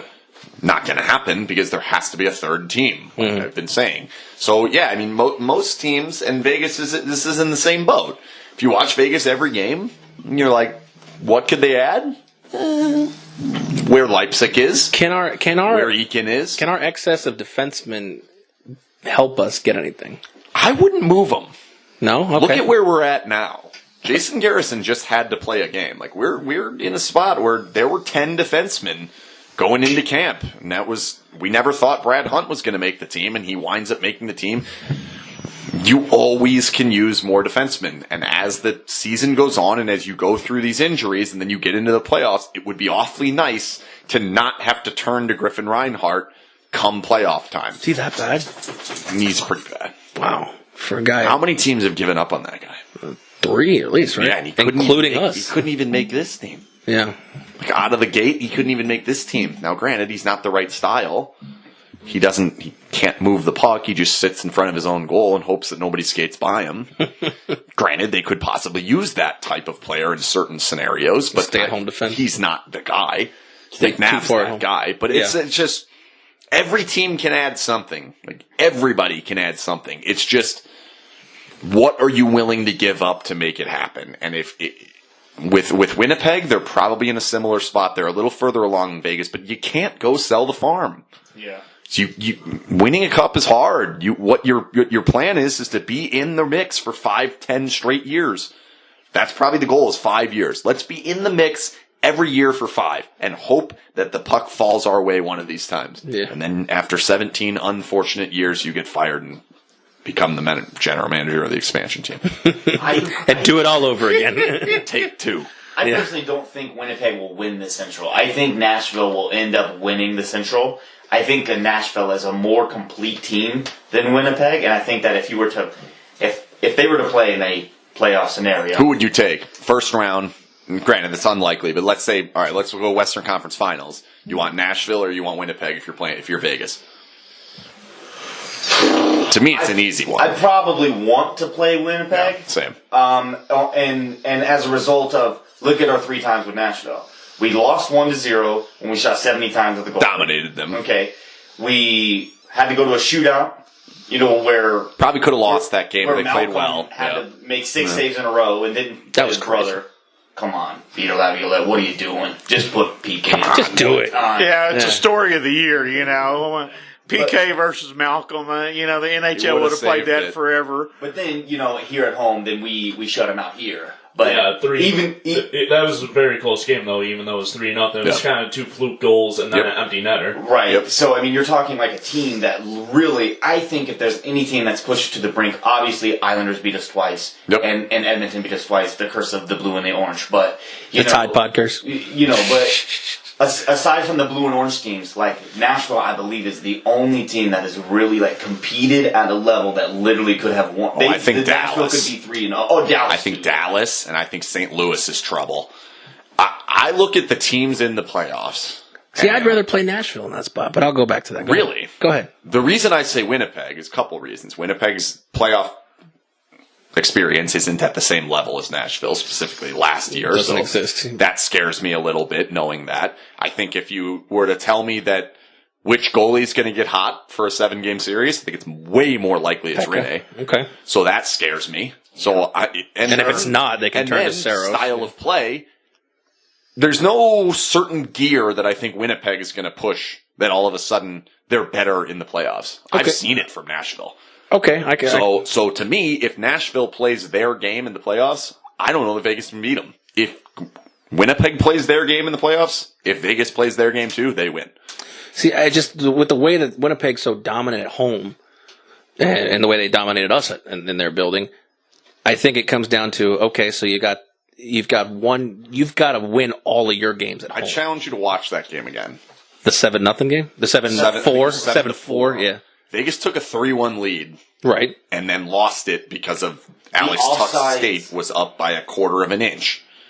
If it's 3-1, they might win the game. Okay. Like, they were buzzing at the beginning of that game, and they did Got not deflated. play that poorly. Not to mention, Legacy's in the goal, and I thought that was the one game all year he lost them. He gave up 3 goals that were bad. And I'm not here to shit all over Max Legacy, but if you watch that game again, and when you watch the one when they played in Vegas, they dominated Winnipeg here in Vegas. So, to me, that's a team I would want to play. Of all the playoff teams, they're up there on my list. Well, and then look at it. Look at the track record. Okay, this is no disrespect to Max. Like I say, he's obviously an NHL kind of caliber goalie, right at that level. But look, he goes into New York Rangers. That's the first game he plays. Was I not mistaken? He came in for dancing that game. It was the Islanders, but that was Islanders. his first full game. Yeah. Okay, so he plays against the Islanders, lets in 2 goals there. Yep. He plays against the Rangers, lets in 5 goals there. He comes and he plays the Jets, lets 7 goals in there. Okay, now relook at it. Fleury comes back, we play the Rangers, 2-1 win. We play the Islanders, 2-1 loss. We're going to play Winnipeg here in a couple days, and Fleury, I imagine, is going to play in goal. Probably. You know what I mean? And so, am I saying that game's going to be 2-1? No, but it's much more likely to be 2-1 than it's going to be 7-4. No. Because Fleury just doesn't let 7 goals in. If Vegas plays the way Vegas can play, they win.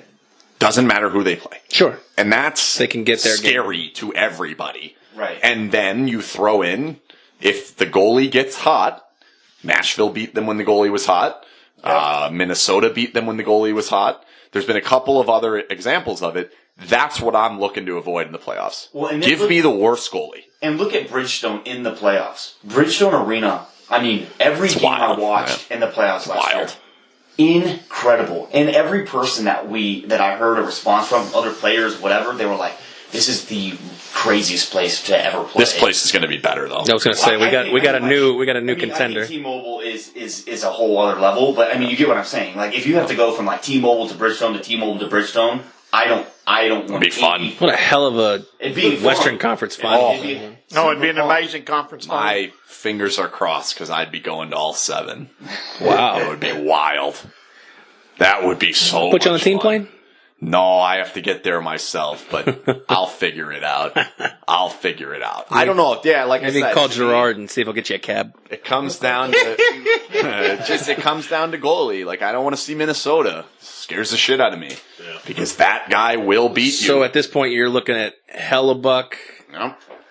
You know, I wouldn't mind seeing Varlamov. well, you got to go through, Varlamov. But okay, so the first round you got to go through. Calgary's fine. Mike Smith, It's fine. Martin Jones. I don't think you get a Pacific team in the first round. You shouldn't, assuming the Golden Knights win the division, which they Well, should. I assume the Kings may have a shot there. So I think the Kings are terrible. I don't disagree with it, but I'm saying they're still at a point where if they can get back to the beginning of the season, like you said, a 6-2-2 run gets everybody in those Of course, right back in. Even him, I'd take him. But you're looking at I don't mind playing against Quick. Yeah, he's had his runs. Don't get me wrong. Sure, he also has his shit. But we ran Quick out of the goal twice. If Correct. I'm not mistaken. I don't think he's got pulled twice. He got but pulled definitely- once He broke his stick. broke the his stick second time, twice. Yeah. He So got you- pulled the first game after like 9 minutes. That was a disaster. He was horrendous. And then the one in LA, he was just so mad at himself after the overtime win. Yeah, he can crush the stick. He crushed his stick. That's what I'm saying. If Vegas wins the Pacific, you're looking at potentially Bishop, Varlamov, or has it Varlamov? Varlamov. Slash Dubnyk. Dubnyk. Quick Dubnyk or Gibson. I mean, who do you take out of that? I want no part of Gibson Varlamov? because Gibson Probably. plays loud, Right. out of his mind against us. You know? Bishop played out of his mind all the games. Yeah, we I mean, don't want Bishop. the only reason we beat him in the first game is because he left. I mean, We yeah. beat him. And it's Dallas is scary. Yeah. Dallas is, of the teams that are most likely to be the teams Golden Knights will play in the first round, I don't want Dallas. Yeah, I want Colorado first. Yeah, I mean, Yeah, right.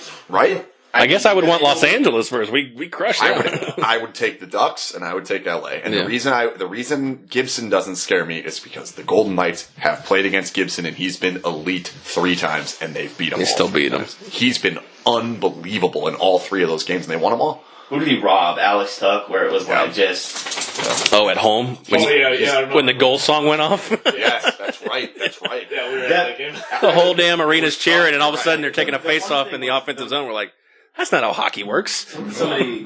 One of my friends was asking me the other day. They go, what if is there a place I can watch like some good saves? I'm like, just go watch John Gibson Yeah. because he just robs everyone. Any of the 3 games against Ducks, any of them. He was unreal in all 3. Vegas down. Does he not know who Dominic Hasek is? He can just watch him for Yeah, that would work. 19 years. Put on a film, yeah. Yeah. Wow. I mean, it's crazy to think, a lot of these different things going on. And, the team we all sit here and root for is just involved right in the mix, which we never expected. So, you talked about the Adams. I think we all agree it's Gallant. question. No question. We can move on from that Nobody's one. close. And I don't think anyone can possibly win. I think if any team wins every game the rest of the season, they still don't destroy Gallant. I agree. Seriously. I agree. Yeah, no, I hear If the you. Lightning go 38-0 from here on out and break the record, they still don't. He still can't win. That's wild to think about, but it's true. He's more of the conversation. He's at least in than the he is right now, conversation. but You still. probably get a vote though. Maybe. I wouldn't vote for him. I literally put in my notes. Clark probably would. Yeah, that's what I'm saying. Who does that voting? The PHWA? Yeah. You in there? No. Oh, come on. I'm way too biased and they know it. Okay. And that's fine. Plus there's dues and I ain't paying that shit. Are you clapping in the press box? Always. Yes. I will admit that the loudest I've ever been in the press box was on the Shea Theodore pass. To Carlson? Yeah, the Carlson. unbelievable. The lob Dwayne- pass, that was Mainly- phenomenal. The Mighty mainly Ducks, because Dwayne Jason Robinson. wasn't paying attention. He had his head down doing something in his little notebook. He literally writes on a notebook. It's the weirdest thing. Nonetheless, he's in his notebook writing some shit, and the pass goes up in the air, and I like punched him in the side. I'm like, look at this! Look at this! Because I saw it, because like up in the press box, that's like the best spot to watch that particular play. Oh my god. I was freaking out, because I saw where Carlson was, I knew where the pass was. I'm like, this might happen. And if it's on Carlson's stick, he's scoring. And the beautiful thing was it landed flat. It was ridiculous. Ridiculous. So I'm like, what are you doing? That's gonna be icy. He can't catch up to that. And then it's like, boom, boom, And right in Bob a had stick. no chance. No. Zero chance. No. After 2 breakaways before and shorthanded. But and it's not even that. Like, he's going full speed. Like, the other ones, he hadn't quite gotten up to full Right. speed. He's at full speed when he gets that pass at the blue line. You have no chance. no. As long Absolutely as he not. gets a shot, you have no chance. Being Yeah. somebody who played goalie for a long time, and I was on a couple bad teams where they just let breakaways go, and You're like, screwed. breakaways from the red line or whatever, and Yeah. I'm just like, I had no Forget chance. it. I mean, I'm gonna sprawl out, and Ole. I'm gonna die for this and make it look cool, but Yeah. I know, like Flurry going into, style. like, Yeah. I'm like this. If I stop this, I win. I win the I Vezina. win the MVP of this game, and it's not even if we lose 10-1. Like I win it based on this stop, you know. So, no, I do not cheer in the press box unless Shea Theodore is throwing ridiculous passes. What was that guy from Mighty Ducks? Dwayne Robertson or whatever? Wayne Robertson, the cowboy. Yeah. Yeah, the Cowboy. That's what that reminded me of. The Dwayne Robertson pass to the little Yeah. Asian kid Yeah. who does Yeah. the pirouettes. That's what that reminded me of. We talked about, goalie Bob and he was a Vezina candidate early. He may have fallen off a little bit. Who do we like in the Vezina stretch here at this point? I liked Crawford. He's hurt. He's done. Right. I mean, I think the conversation is really only between maybe 4 people. Bob, Vasilevsky, I don't even know who else you could put in there. I know someone I could put on there. I think Fleury would be in the conversation if he's played the extent of the season. Sure. And I think, maybe, obviously, heaven forbid he doesn't get hurt again, but, if he plays the rest of the season, I think he's in that conversation. Mm-hmm. He's just playing ridiculous numbers, and he's got still the best save percentage in the league, still one of the best goals against average in the league, But I still think I'm leaning towards Bob, only because Bob has bailed them out in so many games. You're talking about we talked about Chicago bad power play. Boy, don't ask John Tortorella about the power play. Because they are. Columbus is pretty bad. Yeah. It Might and be so. another 10-second interview. Yeah. Yeah. Do you remember that? I just don't think they've won enough for him to win the award. I don't think you can be a borderline to out playoff team and win the Vezina. Yeah. I don't disagree with you. I think he's probably been the best goalie. Maybe Sure. Vasilevsky, but If they make a push or something, maybe, but Tuca getting back in that race now? absolutely.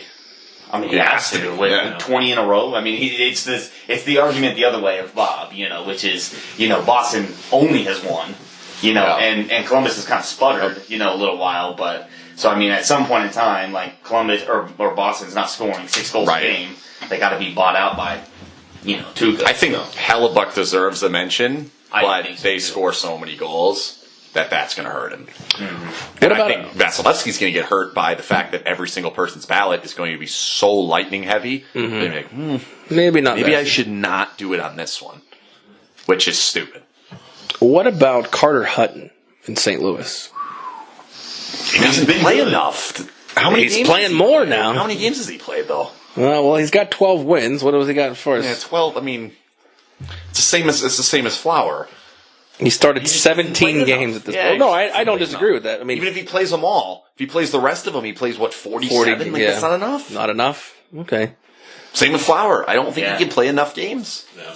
and that sucks because somehow he's an all-star, which is stupid. But Yeah, well, Sorry. yeah, I don't know. I think it's just because when you were writing in Wild Bill, I don't think anybody was writing them in. I think they were just saying, oh, it's easier just to click people. why the NHL thought it was easier to click people. Like, Yeah. it's ridiculous. Like James Neal, it's fine. Like James Neal is fine, yeah. Where are they without James Neal? I don't know, because they're probably 0-2 to start off the season, which that's a problem. They're in a different spot. But That's true, yeah. that being said, to not have Carlson or Marchessault on that team is just ludicrous. Especially with the Lightning having 4 people. Yeah. Oh, And absolutely. The Kings have 3. The Kings have 3? The Kings. And Jonathan Quick backed out, didn't he? Yeah. Yeah, he got suspended for a game for that. What's that all about? It's like a make sure you're injured. They've seen other leagues have the problem. I think baseball's kind of the king of it, where like half the roster drops out. Mm-hmm. It's like, I want the break, so they don't go. So they make sure you have to actually be injured. So let me ask you a question. Why don't we do All-Star games at the end then? Because then it's really stupid. Right? Pro Bowl? You watching the Pro Bowl tomorrow? No, but Me either. but if you're, they still I don't have get All-Star games personally. Just do skills competitions, do fun stuff. name them to All-Star teams, and yeah, and even that, just go with some sort of a All-Pro team and have us announce it. I don't know. I'll watch it, so that's why they keep doing it. yeah. The skills competition is pretty badass, but you still got to make the trip to. Still stupid. Huh? Still stupid. Sure, but what I'm saying is that yeah, in the retrospect, if you're participating in the skills competition, you've got to go to Tampa. So you're not getting the break either way. No. And I think you have to be an all-star to participate, if I'm not mistaken. I Right. don't think they invite guys that aren't, because that's maybe That would be a mistake. worse. Maybe they should. Maybe they should, and maybe that's how you get 50 more all-stars. Well, the question is, if you're participating in a skills competition, aren't you probably an all-star? Unless you're like the speed guy? Unless you're William Karlsson. It's true. Is he participating? He is not. It's not an all-star. What would he participate in? I don't know. Sharpshooting, maybe? Yeah, and that would work. One-timers. Diving hat tricks? Diving. Yeah, hat-tricks, diving hat tricks on an empty net. Yeah. I'd watch that. I would watch that. Diving. I want to see goalies stop Zdeno Chara from point blank. Or who's shooting the hardest now? Is it Ovechkin? Weber.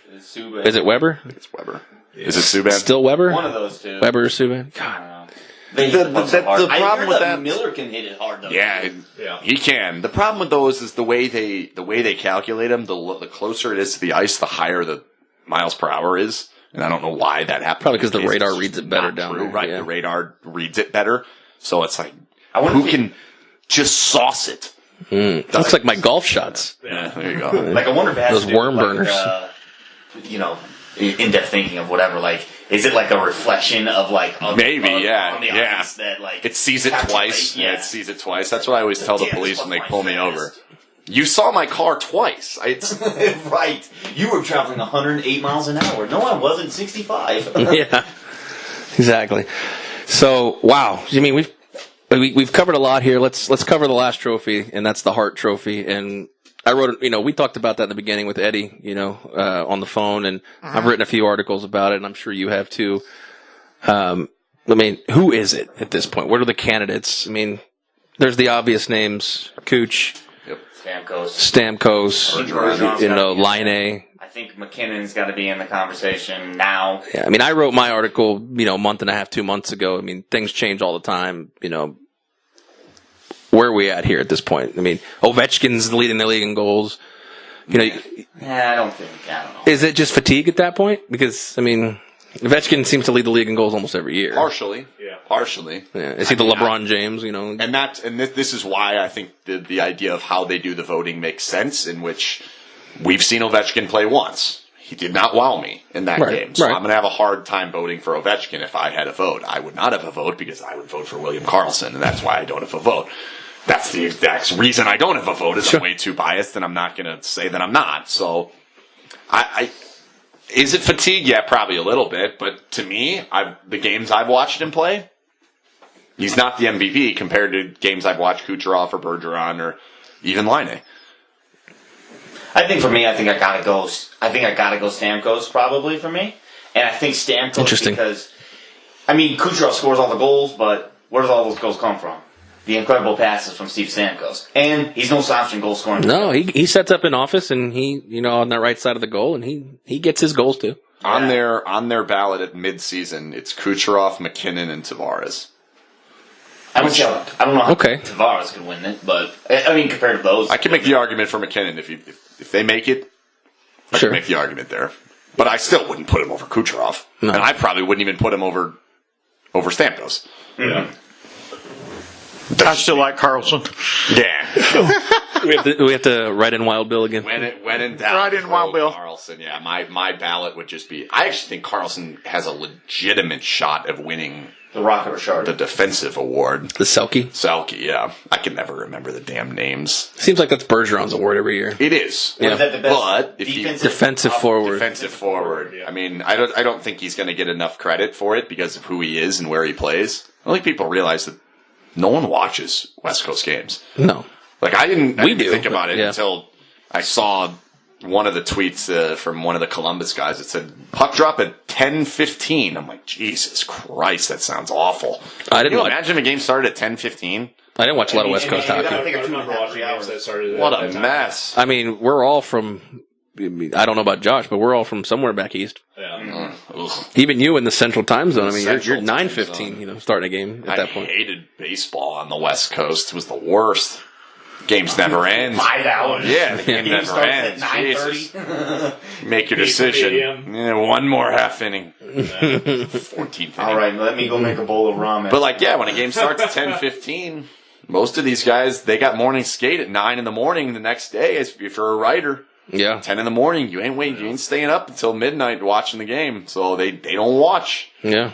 And that's hard to develop an informed opinion. I stand by most people have no idea how William Karlsson plays. No clue. They just look at the numbers and are like, wow, this is unbelievable. It has a lot more to do with Smith and Marchessault than it does Karlsson. That's what makes that line so great, Best stat I've heard in about a month. 40% of his shots are one-timers. Yep. 40%. That is crazy. And you wrote, I believe, a third of his goals, or over a third, or 2/3 of his goals are just wide open. Wide open. Wide open. And that's just, he does not shoot unless it's there. Yeah. I mean, he's on a breakaway. He's got an open goal. It's a one-timer on an odd man rush. And he doesn't miss. Mm-hmm. That's part of that's confidence. He's still shooting 25% roughly. Yesterday hurt a little bit, but I think he took 2 shots and he didn't score, which is Nuts. rare for him. I mean, and that's the argument people like to get on me about. But he was at 25.9%, and I wrote an article saying there's no reason for this to change, and it has to change. Like, watch the games, please watch the games. Even if you don't read the article, even if you don't click the pictures and click the links and watch the GIFs, watch him play. He does not shoot unless he's got a great chance to score. He literally has to shoot like 8% the rest of the year to not win that category. Is that a thing? It's not going to happen. Is that a thing? Is there a trophy for that There's one? a trophy for it. There is for me. Can you make him one at like the little bowler? Give him a bowler. Yeah. Right. Highest shooting percentage. And, he was funny when I asked him. He's like, yeah, I see it on Twitter. Like, stop following me. Well, Vegas Knights are an expansion team. We know that. That's obvious. You and I have talked about this. Expansion into Seattle. It's a green light at this point. All we have to do is cross our T's and dot our I's. I think a big thing that they're waiting on in Seattle is the number of pre-tickets they'll sell. The amount of. Are they even commitment. waiting on that at this point? I mean, I think they're waiting on the commitment for the fan base. by a technicality, yeah. Yeah, just a technicality, but I think they'll be around in a couple years. I would agree. I don't think it's going to take that long. I think it will take as long as it took Vegas. Vegas started their ticket drive in February of 15 and got their team in 2 years later. middle of 16. Yeah. Or middle of 16. We're playing 2 years later. Yeah, playing 2 years later. So, yeah, they won't be on the ice for a little while, but Yeah, probably comes So in the 2020. next question is, are they going to do another expansion draft the same way? probably. I don't see why you can't. I don't see why you don't. You have to. Yeah. I mean, because here's the thing. How bad does the league look when, say, Columbus comes in and they don't even make the playoffs for 10 years? Yeah. 10 years. Yeah. And I'd say here we go, Nashville was pretty close to that. Which is too. unbelievable to me that it took every single major professional sports league this long to figure this out. You have a new market that has new fans that are in many cases new to the sport. Why would you hand them a team that sucks? terrible. It makes no sense. It makes for failure, absolutely no sense. And then you bitch at Atlanta because they can't follow their team. They were garbage the whole time. Right. I don't get it. That being said, the rules weren't as good as what Vegas has made them. They really weren't. Well, they were Vegas kind of set up a prototype for any a true expansion team in the future. See, I think doesn't Vegas matter made it what impossible. league. I think they've made it impossible. Like, no team ever will do this again. There will never be a team that's an expansion team that will lead their conference at the All-Star break in any sport ever again. Like, it's impossible. The Golden Knights may never lead the Western Conference at the All-Star break in the next 50 years.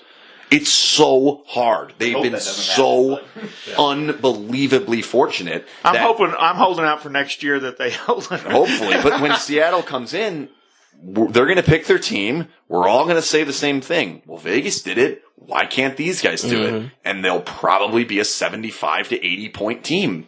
They'll be well out of the playoffs, and we'll all look and be like, well, maybe this was unbelievable what Vegas did. This team was not supposed to be good. No. Right. You put in the research, they were not supposed to be good. Well, and on top of that, I don't think it was unfair to the other teams. Like, a lot of people are, like, billing Vegas. Like, this is, like, the most unbelievable team in any expansion team of any sport ever. And you know what? That's true. Yeah. However, I think it has a lot more to do with, like, the continuity of, like, how their chemistry together. Timing, chemistry, I think Kirk has a lot to do with it. I think George McPhee and the way he did things. Like, look, you're an idiot if you think that George McPhee wasn't planning on, okay, Perron, you're going to leave, James Neal, you're going to leave, freaking Marshall, you're probably going to leave, like, you, Lucas Pisa, maybe he's probably still will leave because he's hurt, but, you leave, like, all these people leave and pawn him off, get a first or second or third round for him, and move on. That's what he fully expected. Nobody expected him to come in here. Well, that was his plan, and that's what Ken's saying. It's like, how does he sit up there at the mic and say, I'm not derailing this, I'm not derailing this, but in the back of his mind, he's like, you almost wonder if McPhee's rooting against him. He's like, I got this plan. Yeah. I think I just don't know how you sleep at night if you make a deal. Because if you make any deal, if you add, if you subtract, if you do anything, and they don't win the Stanley Cup, it's your fault. Absolutely. You don't think there's one or two players that can be taken away from this team that the fan base would be like, eh. I mean, I still think Spezza would have been my guy. Let's say you move Spezza. Yeah. You decide to make that move, and then, heaven forbid, Nate Schmidt gets hurt in the first game of the playoffs. What are we all going to do? Panic. McPhee. Where's Spezza? McPhee, what did you do? Why would you do this? Why did you get a third? Why would you do this? Where if he sits still, does absolutely nothing, which is in many ways best case scenario for the future, and they don't win, he can be like, okay, I see where we're at. I see what we need to do. It gives you a lot more information on Neal. It gives you a lot more information on Perron. If they get knocked down in 5 games in the first round, there's no way Neal and Perron are coming back. Definitely. They will trade them, and they will say, well, look, yeah, okay, we had a good regular season, but when we got to the postseason, it didn't work. We got to make changes. We got to get better. Yeah. But if they get to the 7th game of the Western Conference Finals, that's you're like, okay, maybe we need to keep Neal and Perron. You need that information. Back to the expansion thing, it's not that easy, and it's not going to be that easy. The team that Seattle picks is going to suck. They're not going to be good. Best case scenario, they're a 90-point team on the outside looking in, maybe sneak into the playoffs. It's not that easy. Yeah, I mean, and not to mention now you're set up with expectations of being better than you should be. Yeah, thanks Vegas. Make it harder. Yeah, that was part of it. Thanks Vegas. Yeah, it was too bad. And it's not because the expansion rules were so easy. Right. William Karlsson had 9 career goals, and a career high of 9 goals. Alex Tuch barely ever played. Yeah. Haula was a third-line guy on a team that had trouble scoring at times. Nate Schmidt was a third-line defenseman. Flower didn't even play for a majority of the games. Yeah. If Fleury was in there standing on his head for 40 games, we're in a different story. That's not what happened. It's just not going to go that way. Not to mention, they're going to be smarter. These general managers aren't going to allow it to happen. They're going to see it coming. They're going to be like, all right, how do we not get ourselves in this spot? What is the actual price to give up cap? And who knows what it may be. I don't know. The real question for me is Vegas exempt? That was actually where I was going to go with it next, is how does that team get involved, or how do they get protected, or what do they have to do? Given if we're talking 2020 is the expansion draft, they're a 3-year franchise. And you're having to protect your younger guys because at that point in time, you're outside of because there was a 2-year window. First and second year players were exempt. Now you have to protect Suzuki. You have to protect Glass. You have to protect all these other players. I mean, who's going to be left? You're going to be. Well, wait. That assumes you're. I mean, when are you expecting Suzuki and Glass in their 19? Hoping one play next year, but yeah, I would say 19. I would say Brandstrom plays next year of any of them. Hopefully. I'm hoping they lose and he comes over now, but I'm crazy with that. But he's pretty awesome. I'd rather see. I mean, yeah, you're right. It could come down to that. I personally, if I'm Foley, every single board of governors, I'm saying we're exempt. What are you talking about? The next expansion team that came in every single time, the last one was exempt from the expansion draft. What are you talking about? I have a protected list. We're exempt. I can't believe he didn't write it in the first place. I've actually talked to him about it. I asked him, I said, are you exempt? He said, I don't know. I said, that never came up? He's like, no. Because, I mean, now you're talking about Marcia Sokar. If they saw all these guys get, signed, Marcia You Sokar. lose one player, you're somebody else, but fuck that. Who? I mean, if $500 million, I'm exempt. Yeah. Well, I mean, in that top Yeah, of that, for real. I mean, think about it. We'll say same rules apply, and they protect 7 forwards because they're gonna have to. Mm-hmm. And 3 defensemen. You protect 3 defensemen. You're protecting Nate Schmidt. Okay. Are you protecting McNabb at that point? You're probably protecting. That's what I'm saying. You're protecting Shea Theodore, and you're probably protecting Colin Miller. Yep. Mm-hmm. And who's getting taken?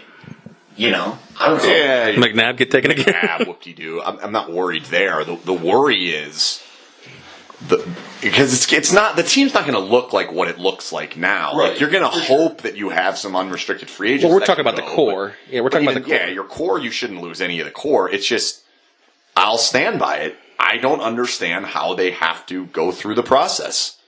There's never been an expansion team that's come in 3 years after another expansion team. They've always come in within 1 or 2. Mm-hmm. But within 1 or 2, they're always exempt. Every single time. Like, always. There's been one time where there was like a supplemental draft where they picked some players off of another team after the expansion draft. Like, it was not a big deal. And like, one team passed. So, to me, you got to be exempt.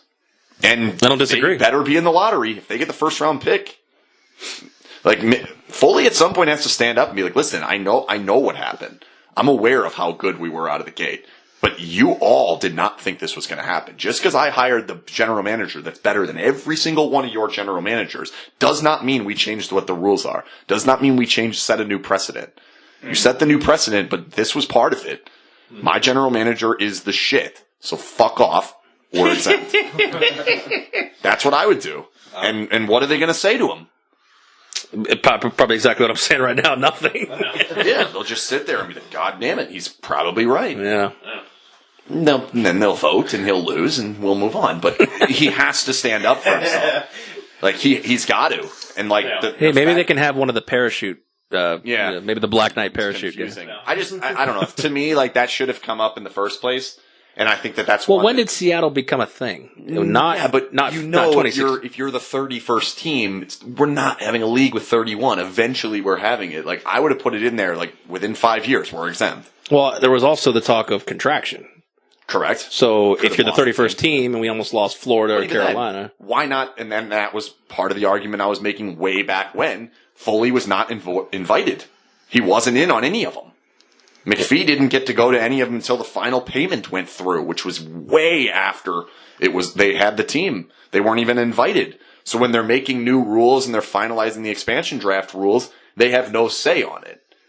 So that's why they didn't have anything. But that being said, you still have the ability to say, I'm cutting the check. This is one of my demands. Mm-hmm. If they say no, then they say no. But you at least can bring it up.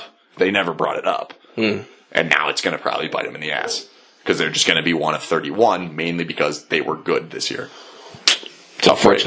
Yeah, tough break. But like you said, I mean, with the core, the general core being able to be protected, we should be okay. Wouldn't shock me if you lost Riley Smith, which would suck. Mm-hmm. Mm-hmm. What's he going to look like in 3 years? I would hope he's still Time will tell. Line, right? I'm hoping their line's still. He's got what? What kind of time has he got left on the contract? 5. Oh wow. Okay. Yeah. I mean, okay. Could it be an Eakin? That's fine. I can live with that. Yeah, we can live with Eakin. Can you live with it being Bellemare? Yeah, I guess. I mean, I would rather not. Can you live with it being Tuck? Absolutely not. Right. Yeah, Absolutely not. And what if Glass comes up and plays great next year? And Suzuki as well in 2 years. What a mess. Yeah. But please tell me they're going to be called the Sasquatch. I like Kraken. Kraken, that was solid. My vote of what they trademarked was Kraken. Yeah, I like Kraken. I still like the Seattle Sirens. Like mythical sirens? Well, I think it plays both ways. You know, the hockey siren and the siren and the mythical sirens. Would the logo be like a... It's not the Starbucks logo. Like a light? Starbucks logo. Yeah. Would it be like a light? It would be a GIF of a rotating light, Yeah, no, like a goal. I would be a fan of your logo being a GIF, but that would be awesome. That being said, the more the siren would play on the mythical creature, I'm just saying it could double back as I like the evergreens too, but it's like the Stanford Cardinal. How is your mascot a tree? Yeah. There's nothing menacing. But I mean, the Kraken writes itself. Release the Kraken, etc. You know, it's amazing. But to be fair, our mascot is like a Pokemon, so I don't know. Our mascot, it's a Gila monster. It's a Gila monster. Get it right. I'm sorry. Our mascot's an all-star. He's going to the All-Star game. How did that happen? It just does. How do you not have the newest mascot in your all-star game? What do they do? Play a hockey game or something? I hope it's going to be awesome. Saying there's a chance. I want to see a Thunderbug Bailey Chance Royal Rumble or something. Yeah, I need a fight. Yeah. Drop the Put a heads. wrestling ring on the ice. Drop your head. So you're Drop a box match. So you got Seattle. Which makes 32. We talk about Florida, we talk about Ottawa, we talk about Carolina potentially contracting. Ottawa is a minute one.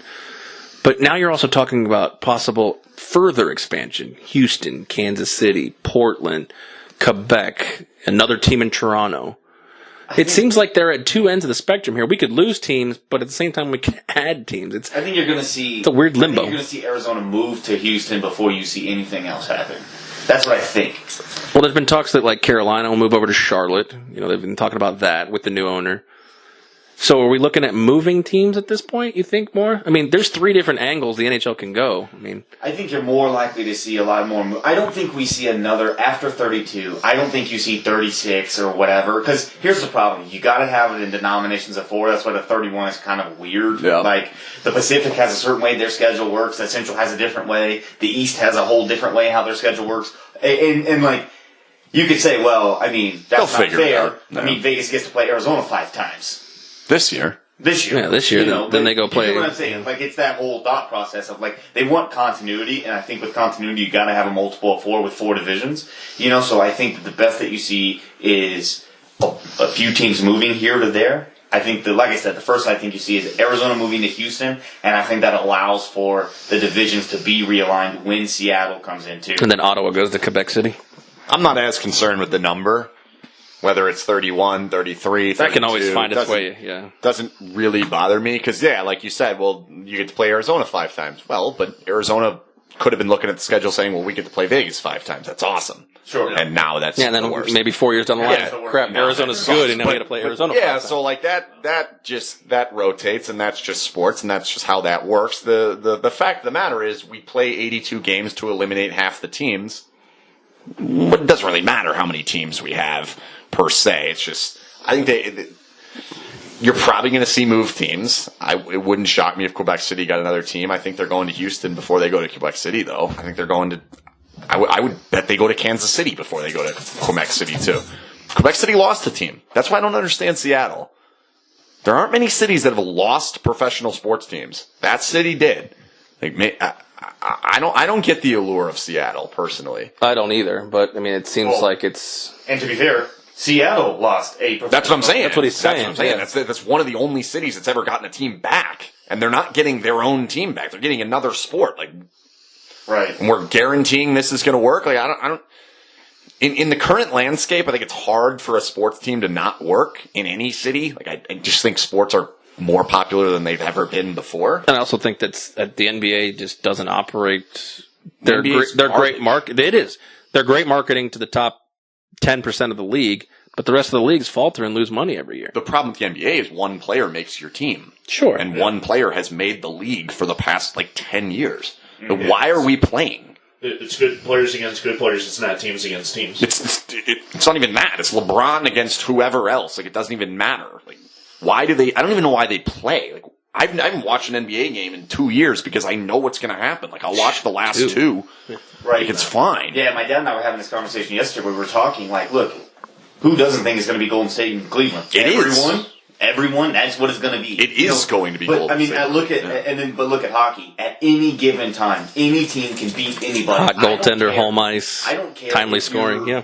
Buffalo. I mean, look, Buffalo went into Edmonton and whooped them 5-0 with according to everybody, one of the greatest players on the planet. On the other time. Now, granted, the same 3 teams have won a bunch in the last Stanley Cups, but we believe that anybody can win.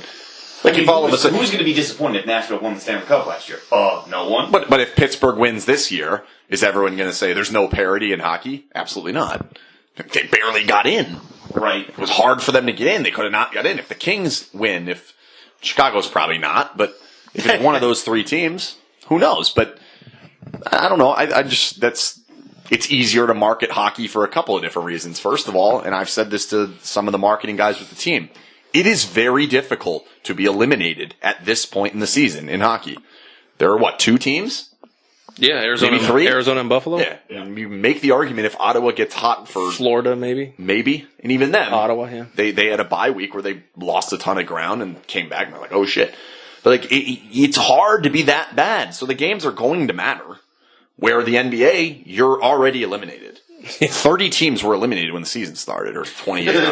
However, they have. yeah, I don't even know how many they There's have. only 2. Like, why do we do this? Yeah, let's just start. Let's start with the conference finals, or worse. Why are we even or, doing that? Just play. Just give me game 7, 1 game, and then we'll move on. I can't tell you the last NBA game I That's sat what down and watched. boxing does, and it works fine for them. Give everybody a switchblade and Yeah, right.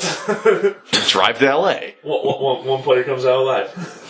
All right, gents, I'm going to go around the room as we wrap it up here, and I want you to think outside the box. You can still guess what I think you're going to guess, but I want Stanley Cup predictions. Okay, I'll start this way. Okay. Well, obviously, the Golden Knights are winning. Okay. Clearly, that's Well, who do they get to beat? who do they beat? Let's see. That's a tough one. Come back to me. I started to the right, I got nothing. I started to the left, I got half, yes. All right, Donnie, I'll go with you. Sure, I'll go. Because of my $5 ticket, I'll still say the Golden Knights win the Stanley Cup. I say they go 4-3 against Tampa Bay, and I think they win 4-2 in the final game. Okay, wow, that was in depth. I like that. Yeah. Crystal clear. Going with me, I know before the season I predicted Edmonton and Toronto, and that's half not looking right. The other half's probably not looking very Which good. half? Edmonton, yeah. I'm going with. I agree with Donnie. I see Vegas and Tampa in it, and either way, whoever wins, awesome. I think it'll be great. I don't think my heart could take that series. All right, I got my other half. Washington. Washington makes the finals. Yeah. Nice. Wow. How great of a story would that be? McPhee. McPhee versus McPhee. Yeah. I love it. Yeah, I mean, he's set that whole team up. So. Either way, he loses. Either way, he loses. I will not go with my heart. So I mean, obviously, I would love to say I want to. Hey, he's going outside the box. That's what I was going with. Right. So I'm going to take Nashville goes back and wins this time against Boston. And I think it comes down to the defense of Nashville shutting down the Bergeron-Marchand line. And I'm throwing up in a garbage can somewhere watching Boston win their championship. So I say Nashville wins that series in 6 games with like a 5-2 win. Hold my hair. I don't even have hair. Someone held it too tight. Boston winning All again. the yellow in that Stanley Cup final right there. Sounds awful. I agree. It sounds awful. I'll be hungry watching that series. You want to know the worst part? This guy comes up with half an answer. I've already got mine set. I've had this answer. was Washington and then the Knights. And he comes to Washington, I'm like, this motherfucker. No, I think it would be fun, and I didn't even think about the McPhee angle. I thought Washington at this point, if they could get involved with Tampa and the ECF, I think they could beat them. Not to mention, if I'm projecting Pittsburgh to not make it, there's no better time for Washington. The kryptonite is the yellow and black, so... Pittsburgh missing the playoffs is Washington's biggest morale booster. The best thing that can ever happen. Yeah, exactly. They're like, so you're saying there's a chance. Right. Yeah, as long as you can get by Vasilevsky. So, well, this was fun. I had a good time. Absolutely. Yeah, so we'll have to reassess when we're all... I hated it. Yeah. I'm joking. No, we know. I could see the scowl on your face. Just thinking about Boston winning a championship. Well, we got a trash can on the other side if you need to, girl Ralph it out. Pepto-Bismol or something. Sunday's going to be awful. I saw your dog. Oh. Yeah. Well, don't worry about this Sunday because they don't play. Next Sunday. I just saw your dog. At first, I'm like, wait, is that a black joke? No. It is not. It is not. It is absolutely not. No, your dog has a Patriots shirt on. They do. Both the dogs have Patriots. You must be a Patriot I am a fan, Patriots I'm assuming. fan. Yeah, that sounds awful. Actually, Boston, the Bruins were my first team until we moved to Florida.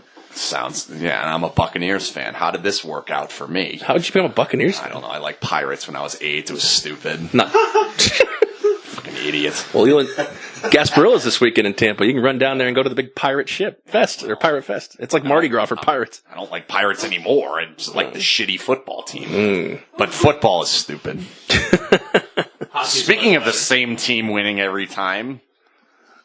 Yeah, where are the dogs at? Let's show them your shirts. Put them in their cage. Put them down. Yeah, I didn't say that. I did not say that.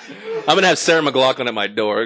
Jump to that. Yeah, really. I'll be like, no, here's Ken. This is the guy you want to talk to. The boombox playing that song. God. For only 38 cents a day, we won't put this dog down. Shut the fuck up, Sarah.